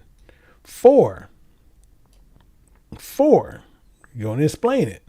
For the merchandise, wisdom is looked at as merchandise, for merchandise is better than merchandise of silver. So that wisdom that you're getting is better than silver. And the gain thereof is fine gold. No, but I want him to take me to the store to buy me this nice, expensive purse. I want him to buy me a piece of jewelry. I want him to buy me a car. I want him to take me out to these places. And then after 90 days, I can get all this stuff and I have to, then everything ends. Yeah. Yeah. This is what goes down. This is what's happening. She, meaning she, the Spirit of God, she is more precious than rubies. She is more precious than rubies. And including all things that Candace desire are not to be compared to her. You don't even compare those cars, those watches, those clothes, those trips. Whatever you getting, you better not compare to her. But you do. See, I got to keep putting you do. Why? He sold 2 million plus. He sold 2 million plus of those. In fact, verse 16. Verse 16. It says, length of days in her right hand. So it's in her power. And in her left hand, riches and honor. Yeah, it makes a lot of sense. But it gets better. It gets better. Her ways are ways of pleasantness, and her paths are peace. She is a tree of life to them that lay hold upon her, and happy is everyone that retaineth her. And that's what we all don't do. We all don't do that. That's something we all don't do. We just can't do it. Why? Because we have an issue with it. We have the biggest issue with that. Because we compare things and we want to value something against that knowledge.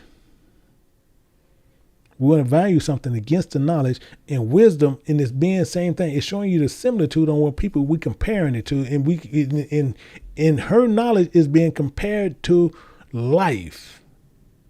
She is the life, and we want to compare it to a piece of jewelry, a car. Some guys will be boiled off, might buy you a house or a condo. You think, oh, I got everything. It's temporary. That house going to later need work and needing all this stuff, and it happens. It's consistent with the Bible and what the Bible says and what the Bible holds to. So this is why so many of us, as I keep saying, so many of us is going to get caught up. In Proverbs chapter 3, looking at verse 5, it tells us, it says, trust in the Lord. Trust in the Spirit of God with all thy heart. Lean not unto thy own understanding. Don't lean unto your understanding. And it's telling you right up front, in all thy ways acknowledge him, and he shall direct your path. He's going to direct your path. Why we have this issue? We want to sit there and go to this man with this worldly understanding. After 90, we only got to act like something for 90 days. We got to act like something for 90 days. I've been good for this long. Now what do I get for that? I've been good.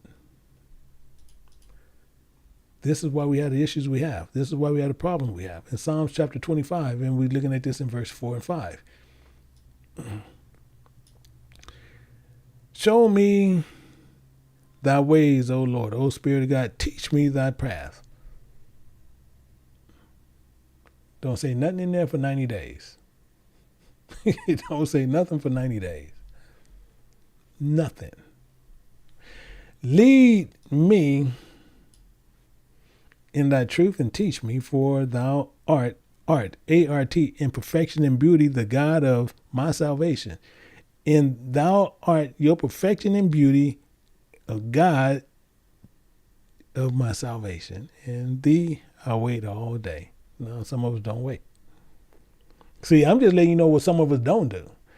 It's telling you what to do, but we don't do. We sit there, we want everything now. If we seek wisdom, it'll be given to you.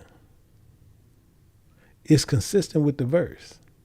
But we got to put our faith and our trust in God. That's where our faith and trust has to go. But that's where we have a problem with. We have a problem with that alone. In Hebrews chapter 11, but looking at verse 6, and tell us right up front here. It says, but it's without faith, it's impossible to please him. Without faith, it's impossible to please him. Without faith, it's impossible to please. For he cometh to God must believe that he is. And that's what we don't do. The same thing is, you got a lot of women. Same thing. You got so many women, they sitting there saying, and they became preachers. They say, well, man don't do it. Somebody has to. Somebody has to.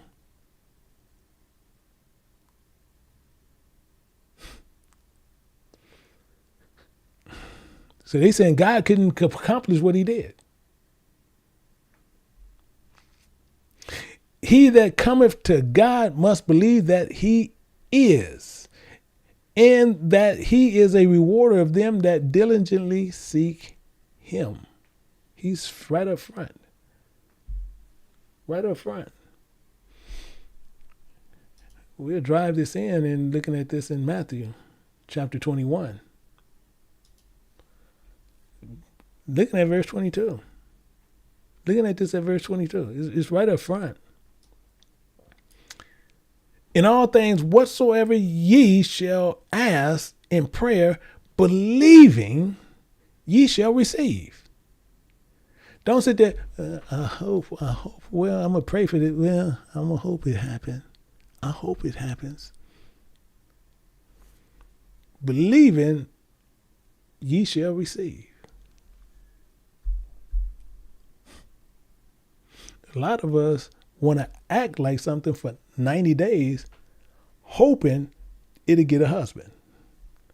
And then after 90 days, all of a sudden he sit there like, what in the world I got here? I'm trying to make a hoe out of a housewife. Every time we go out,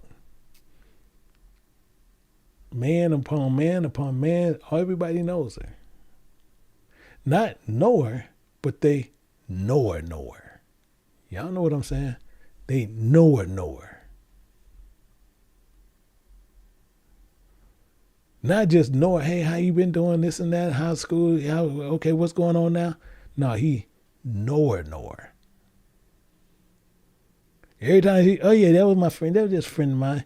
No, he talks like he know you.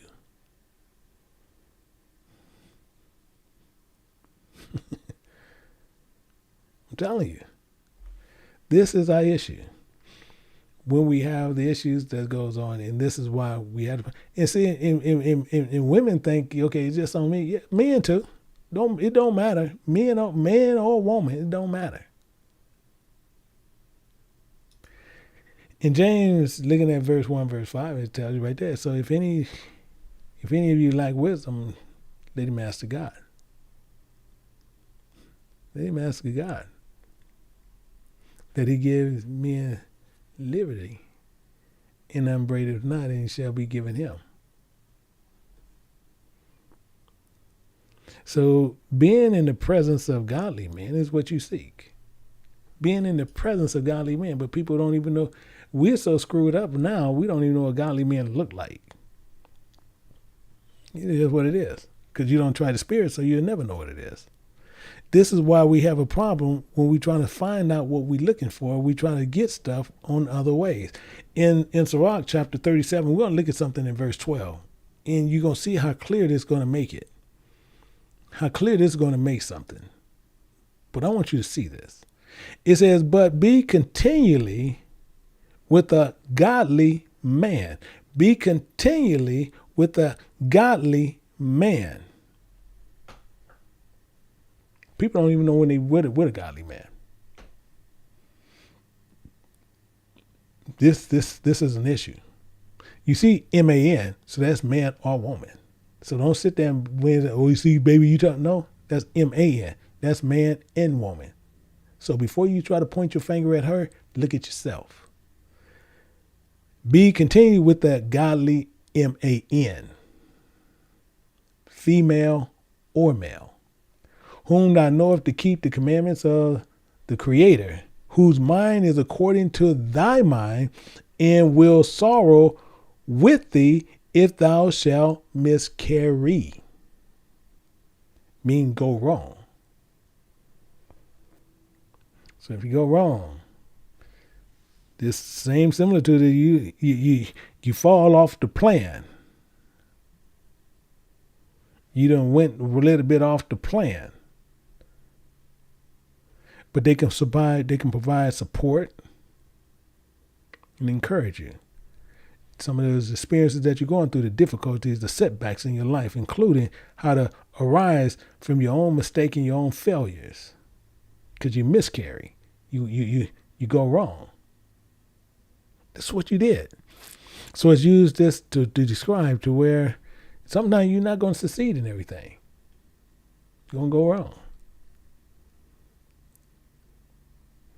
They can offer you this wide range and help you out. This is why it's so important. Godly persons is someone who will be there to support and encourage you, even in the midst of difficult situations. They sorrow with you. They experience your disappointment, your setbacks. Any godly person is someone who is faithful to God's commandments, whose mind is similar to theirs. And to break this down, even let's look at something. Let's tear this down a little bit. Actually, not this one. I'm over here, wrong side. Let's tear this down a little bit. It says, "Be continually with a godly man." I just want you to really understand what's, because it's got a clarification there with the comma. But I just want to make sure we clearly get what's going on and understand it together. It's beneficial to spend time and learn from someone who is faithful to God, who serves as a positive influence in their lives. I just want you to write that down. You should write that down. And also, it's telling you whom thou knowest to keep the commandments of God, to keep the commandments of the Creator, the Lord. So this also emphasizing the importance of seeking out that person whose actions are in line with God's will and can serve as a role model for you. So it's all right here. All of it's right here, packed up, right there. But he got another comma here. It says, "Mine is according to thy mind." You see that? You spend time with someone whose values and beliefs is similar to your own, seeking God's wisdom and meaningful conversations. That's what goes on. And it says, "And sorrow with thee if thou shalt miscarry." So a godly person can be a source of comfort and support when you experience difficulties, setbacks. So it goes right back over here to James chapter 1, verse 5. "If any of you lack wisdom, let him ask of God." Let him ask of God. Because the same thing as what I showed you the first time. And people sit there and they fail to realize, but they always want to go to food and get it. So this is why I say, that's why I always tell people always up front, our channel goes up and down. That's why you see, as soon as you see offerings and donations up, you should bounce. But guess what? They're going to stay right there because they think they can get godly wisdom there, and it's not there. But that's beside the point. As the Bible says in Jeremiah 3:15, "I will give you." You don't have to donation. If you like what they're saying, oh, donate to help get this out. What you got to do that for? You trying to help God? Let me give them some money. Really? He said, "I'm gonna give you." This just shows again us as having ignorance as a whole. These men that sit there, that take up money. Are we trying to get this message all over the world? Are you serious?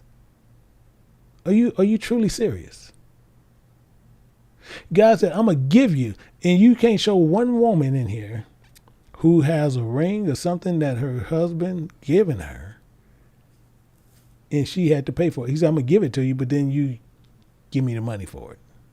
He said, I'm going to give you pastors according to my heart, which should feed you with knowledge and understanding. And you got men asking for donations, love offerings. And he's telling you, I'm going to give you, it's a gift.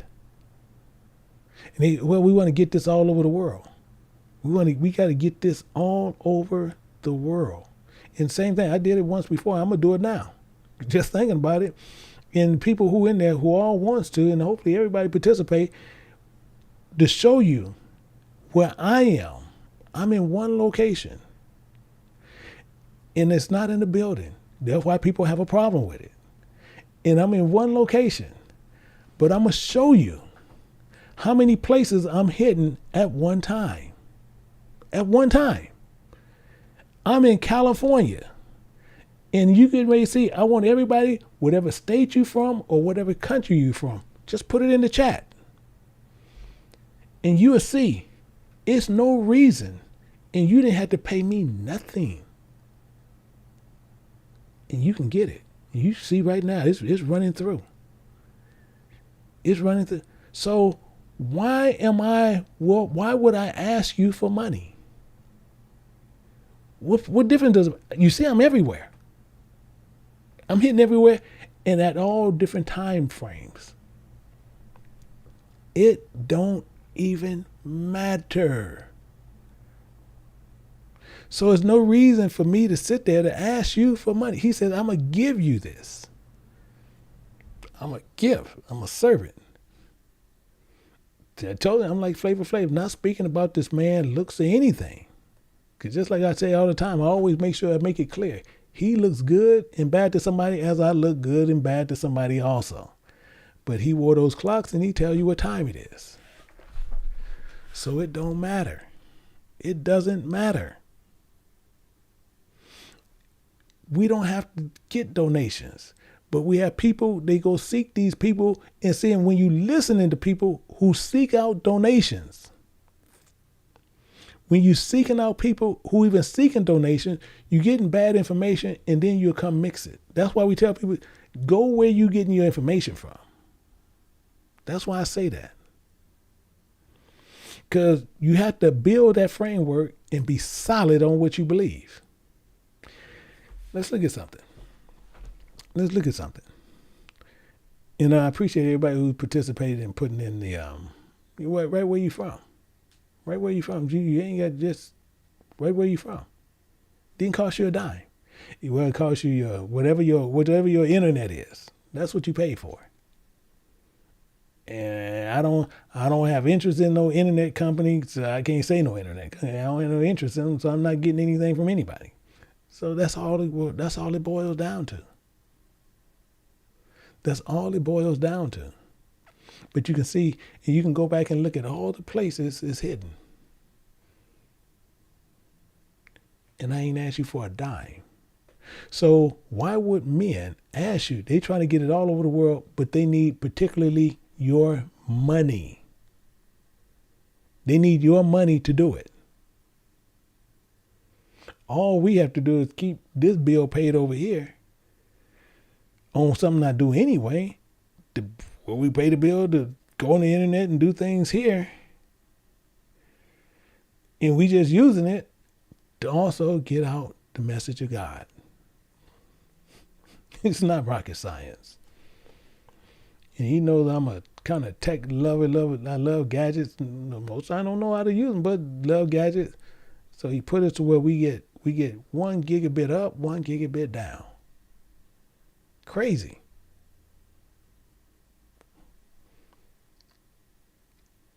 And get it at a low price. I'm talking about the entire city that I'm in, they get it at this low price. Craziness.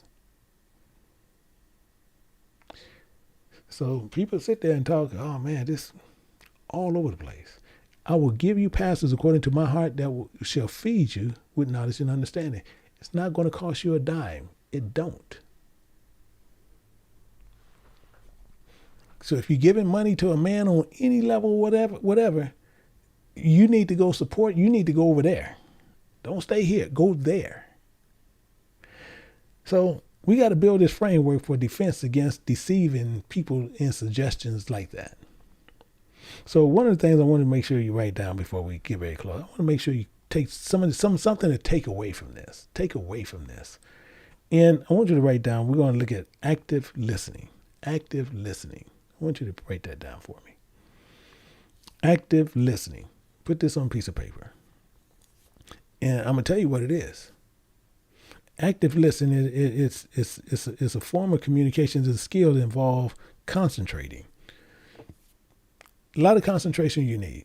The reason I say that is with the concentration that involves understanding, responding to what the speaker, which in this case me, when you're supposed to give full attention to the speaker in various techniques, and which shows that what you're engaged in is interest in what's being said. That's what's going on. This involves certain kind of components that I want to make sure you pay attention to. One is that paying attention, because you got to pay attention to it.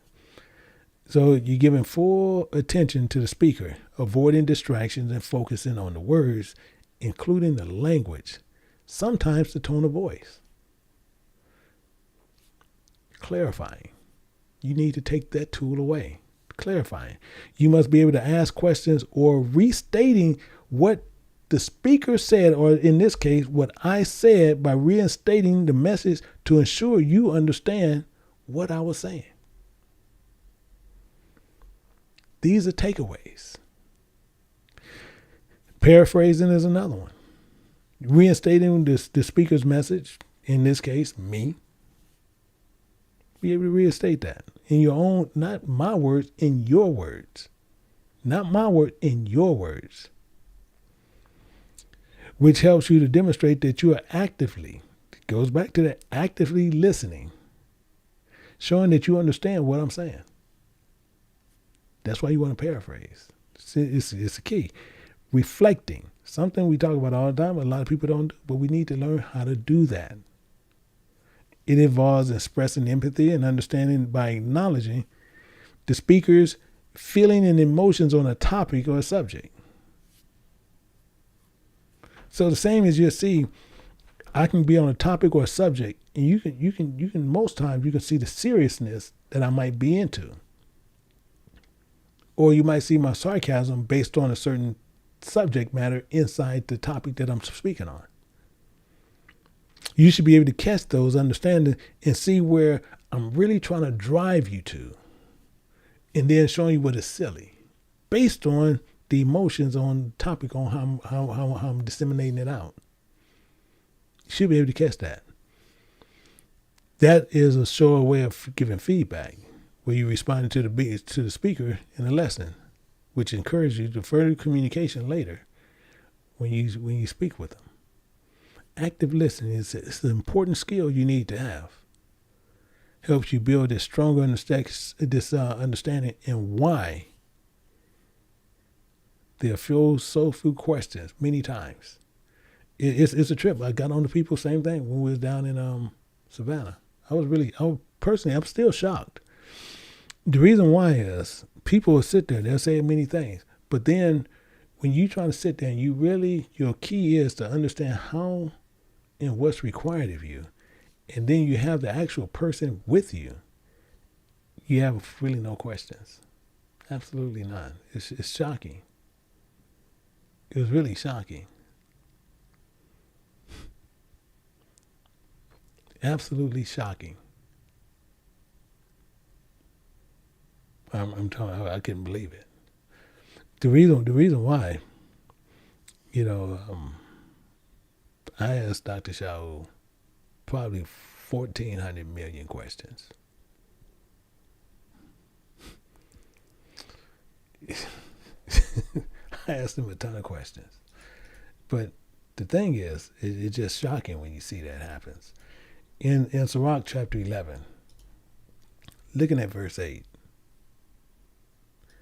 one of the things is what paying attention on feedback. And same thing like why I don't like to do private lessons. That's something I just don't do. People say, oh yeah, can you teach me? No, I don't do private lessons. So you ask questions, you can ask questions, but most times if you send them in, mainly why we got that format set up now, to where you can ask the question, we can answer them openly. But this helps prevent misunderstandings. That's what it does.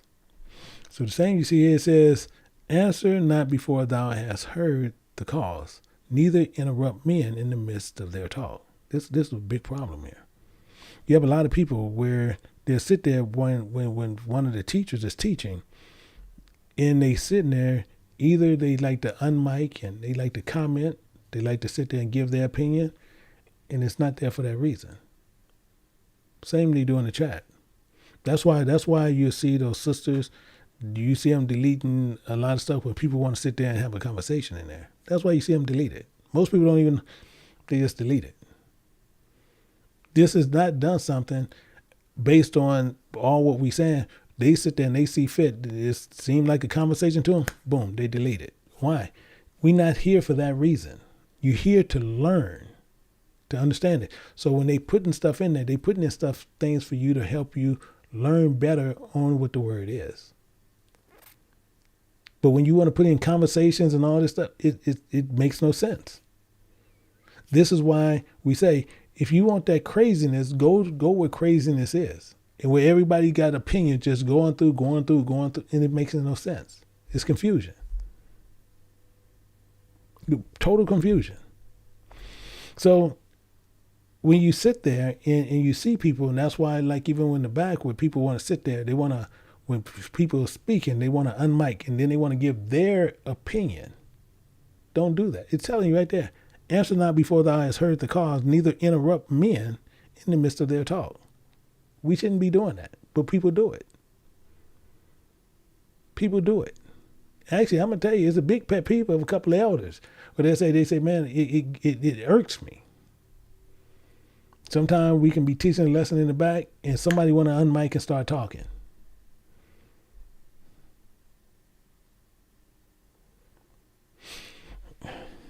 These are things that we really need to pay attention to. But these are takeaways to where you can help learn on what need to be done. In James chapter 1, looking at verse 19, it says, wherefore, my beloved brethren, let every man, M-A-N, be swift to hear, slow to speak, slow to wrath. Why is this there? Because we need to find out why. Because one, we need empathy. And empathy is given the ability to understand and share your feelings with these perspectives, which involve putting yourself in someone else's shoes, seeing the things in from their point of view. The feeling of empathy of someone where you can identify their emotional experiences in connection with them. It's important. It's important. And that has to do with everything with perspective talking. We talked about that before. Perspective talking, empathy involves this active of trying to understand someone's perspective, even if it's different from their own. This can involve imaginations and things that they're seeing, but then you're going to react in a similar situation. This is what goes on. But then this helps you also to discern if someone's trying to pull a wool over your eyes. Perspective talking. Emotional renaissance is one. Emotional renaissance in reasoning is another one. Empathy involves the experience of similar emotions of a person that's empathizing with. Help you connect to a deeper level to understand their experience more fully, because some of them is going to be deceiving you. But since a lot of us don't understand that, we get deceived based on that alone. Based on that alone. Let me show you something. I want to show you something here. let's go back up here to Sirach. Actually, I got it over here already, so we should just go right here because it's already over here. We want Sirach 11:7. We can use this one. I wonder why I wonder why that was there. I'm saying, oh yeah, I can use it right there. It says, blame not before thou have examined the truth. Understand first, then I rebuke. Blame not before thou have examined the truth. Empathy requires not setting aside the personal judgment or biases. Exactly what we fail to do. We fail to do. Because we're quick to listen to a fool. Quick. To show you what I'm talking about, let's dig a little bit more on this.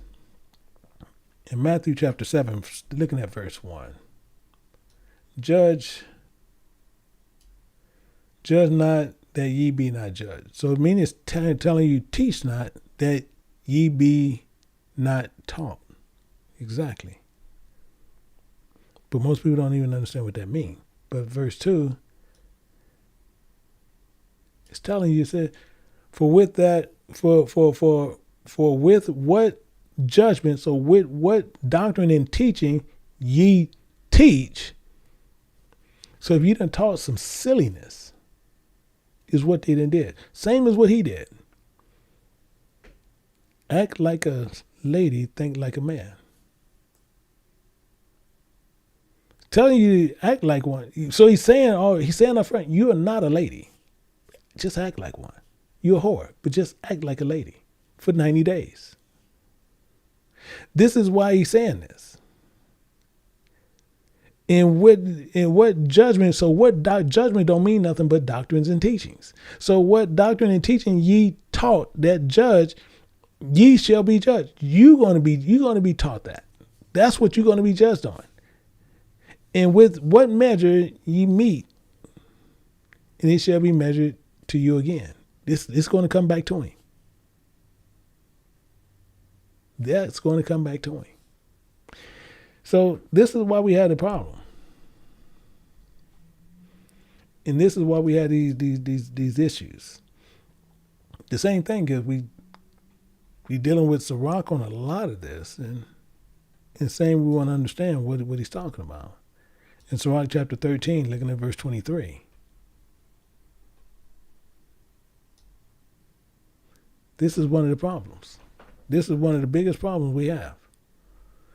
As we closing this on out, it tells us. It says, when a rich man speaketh, every man holdeth his tongue. So every time he spoke, you hold your tongue and you even agree with him. You agree with him. You agree with the philosophy that's in that book. And look what he says. They exalted to the clouds. Exactly. Oh yeah, I'm gonna do this. And they thought it was the best thing since popcorn. He was on all talk shows. He was everywhere. All over the place. Women start doing shows. Women passing books, giving them for gifts, doing all these things. How well this was. This is what they was doing. It says, but if a poor man, me, say, what fellow is this? That's the first thing. Who the hell is he? He ain't Steve Harvey. He's not Steve Harvey. No. What fellow is this? If he stumble, will they help him? They will help to overthrow him. Yeah. If I stumble, yeah, boom, I'm the worst thing since popcorn.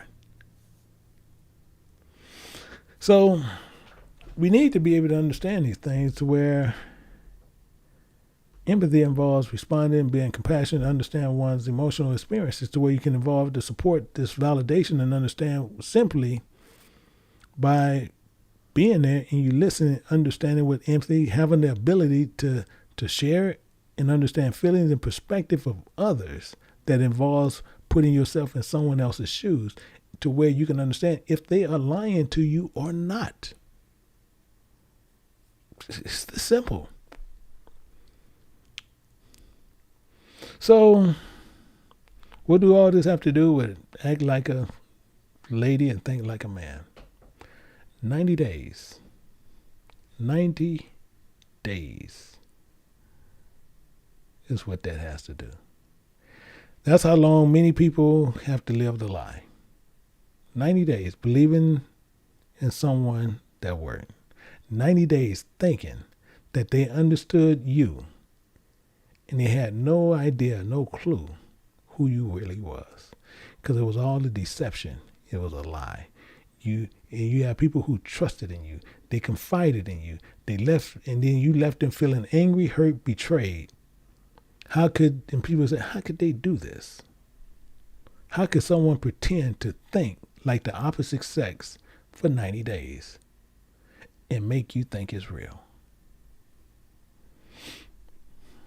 They playing a learned game. A learned game to some unsuspecting victim, but the game is over for years.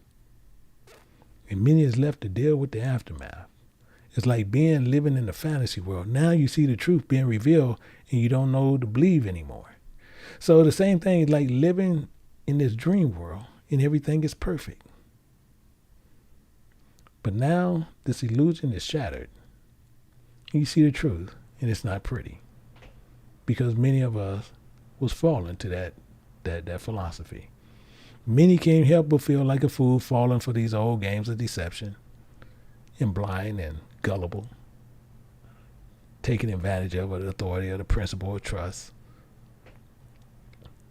meaning what they want in 90 days. I'm going to give them my trust for 90 days and leave them feeling exposable and vulnerable. But you can believe, you can feel it, because they're going to calculate it for 90 days. And once you confide into that secret, they got you. You become an unsuspecting victim. Unsuspecting victim. How could you be deceived for 90 days? This trap, this thought, dreams you want to build this world of manipulation that was in your mind and controlled by you. 90 days. A book that is just no different than a get rich quick in 90 days. This same book, Act Like a Lady, Think Like a Man, for 90 days. And just to say this, just to hold you with a couple of verses just to roll out with, you keep this always in your mind also. Deuteronomy 23 and verse 17. There should be no whore of the daughters of Israel, nor a sodomite of the sons of Israel. In the same thing we see here, same thing, we closing it on out. We're going to sit there in Leviticus chapter 18 and verse 21. Making sure you clearly understand where we're coming from. And thou shalt not let any of thy seed pass through the fire, pass through the desires to Moloch. To Moloch. None. Moloch is a ruler of flesh, king of shame. Don't let none of them pass through that. Neither shalt thou profane the name, the way of thy God. I am the Lord, the Spirit of God. So with this, we understand what's going on. We understand what's happening. You understand what's going on here. We is offering to sacrifice our children is something that is not real. So hopefully, each and every one of you guys understood what went on. Understood, hopefully, did it make some sense to you. So with that, it's presented to you. You see what it is. The same is, we'll look at this later. We're going to be over at King James Bible University. elders table. We have all the elders over there. Got a lot of questions that's going to be answered. So hopefully you can join us at 3 o'clock Pacific time, 5 o'clock Central time, 6 o'clock Eastern time. So they're putting it in the chat also, so you'll see it. So hopefully you guys be able to make it there for that. Yeah, actually, it's pretty interesting because we got some pretty interesting questions. So hopefully you guys can make it there. So until I say that, until next time, hopefully we got some understanding. Until we meet again, you guys, I say to each and every person, Shalom.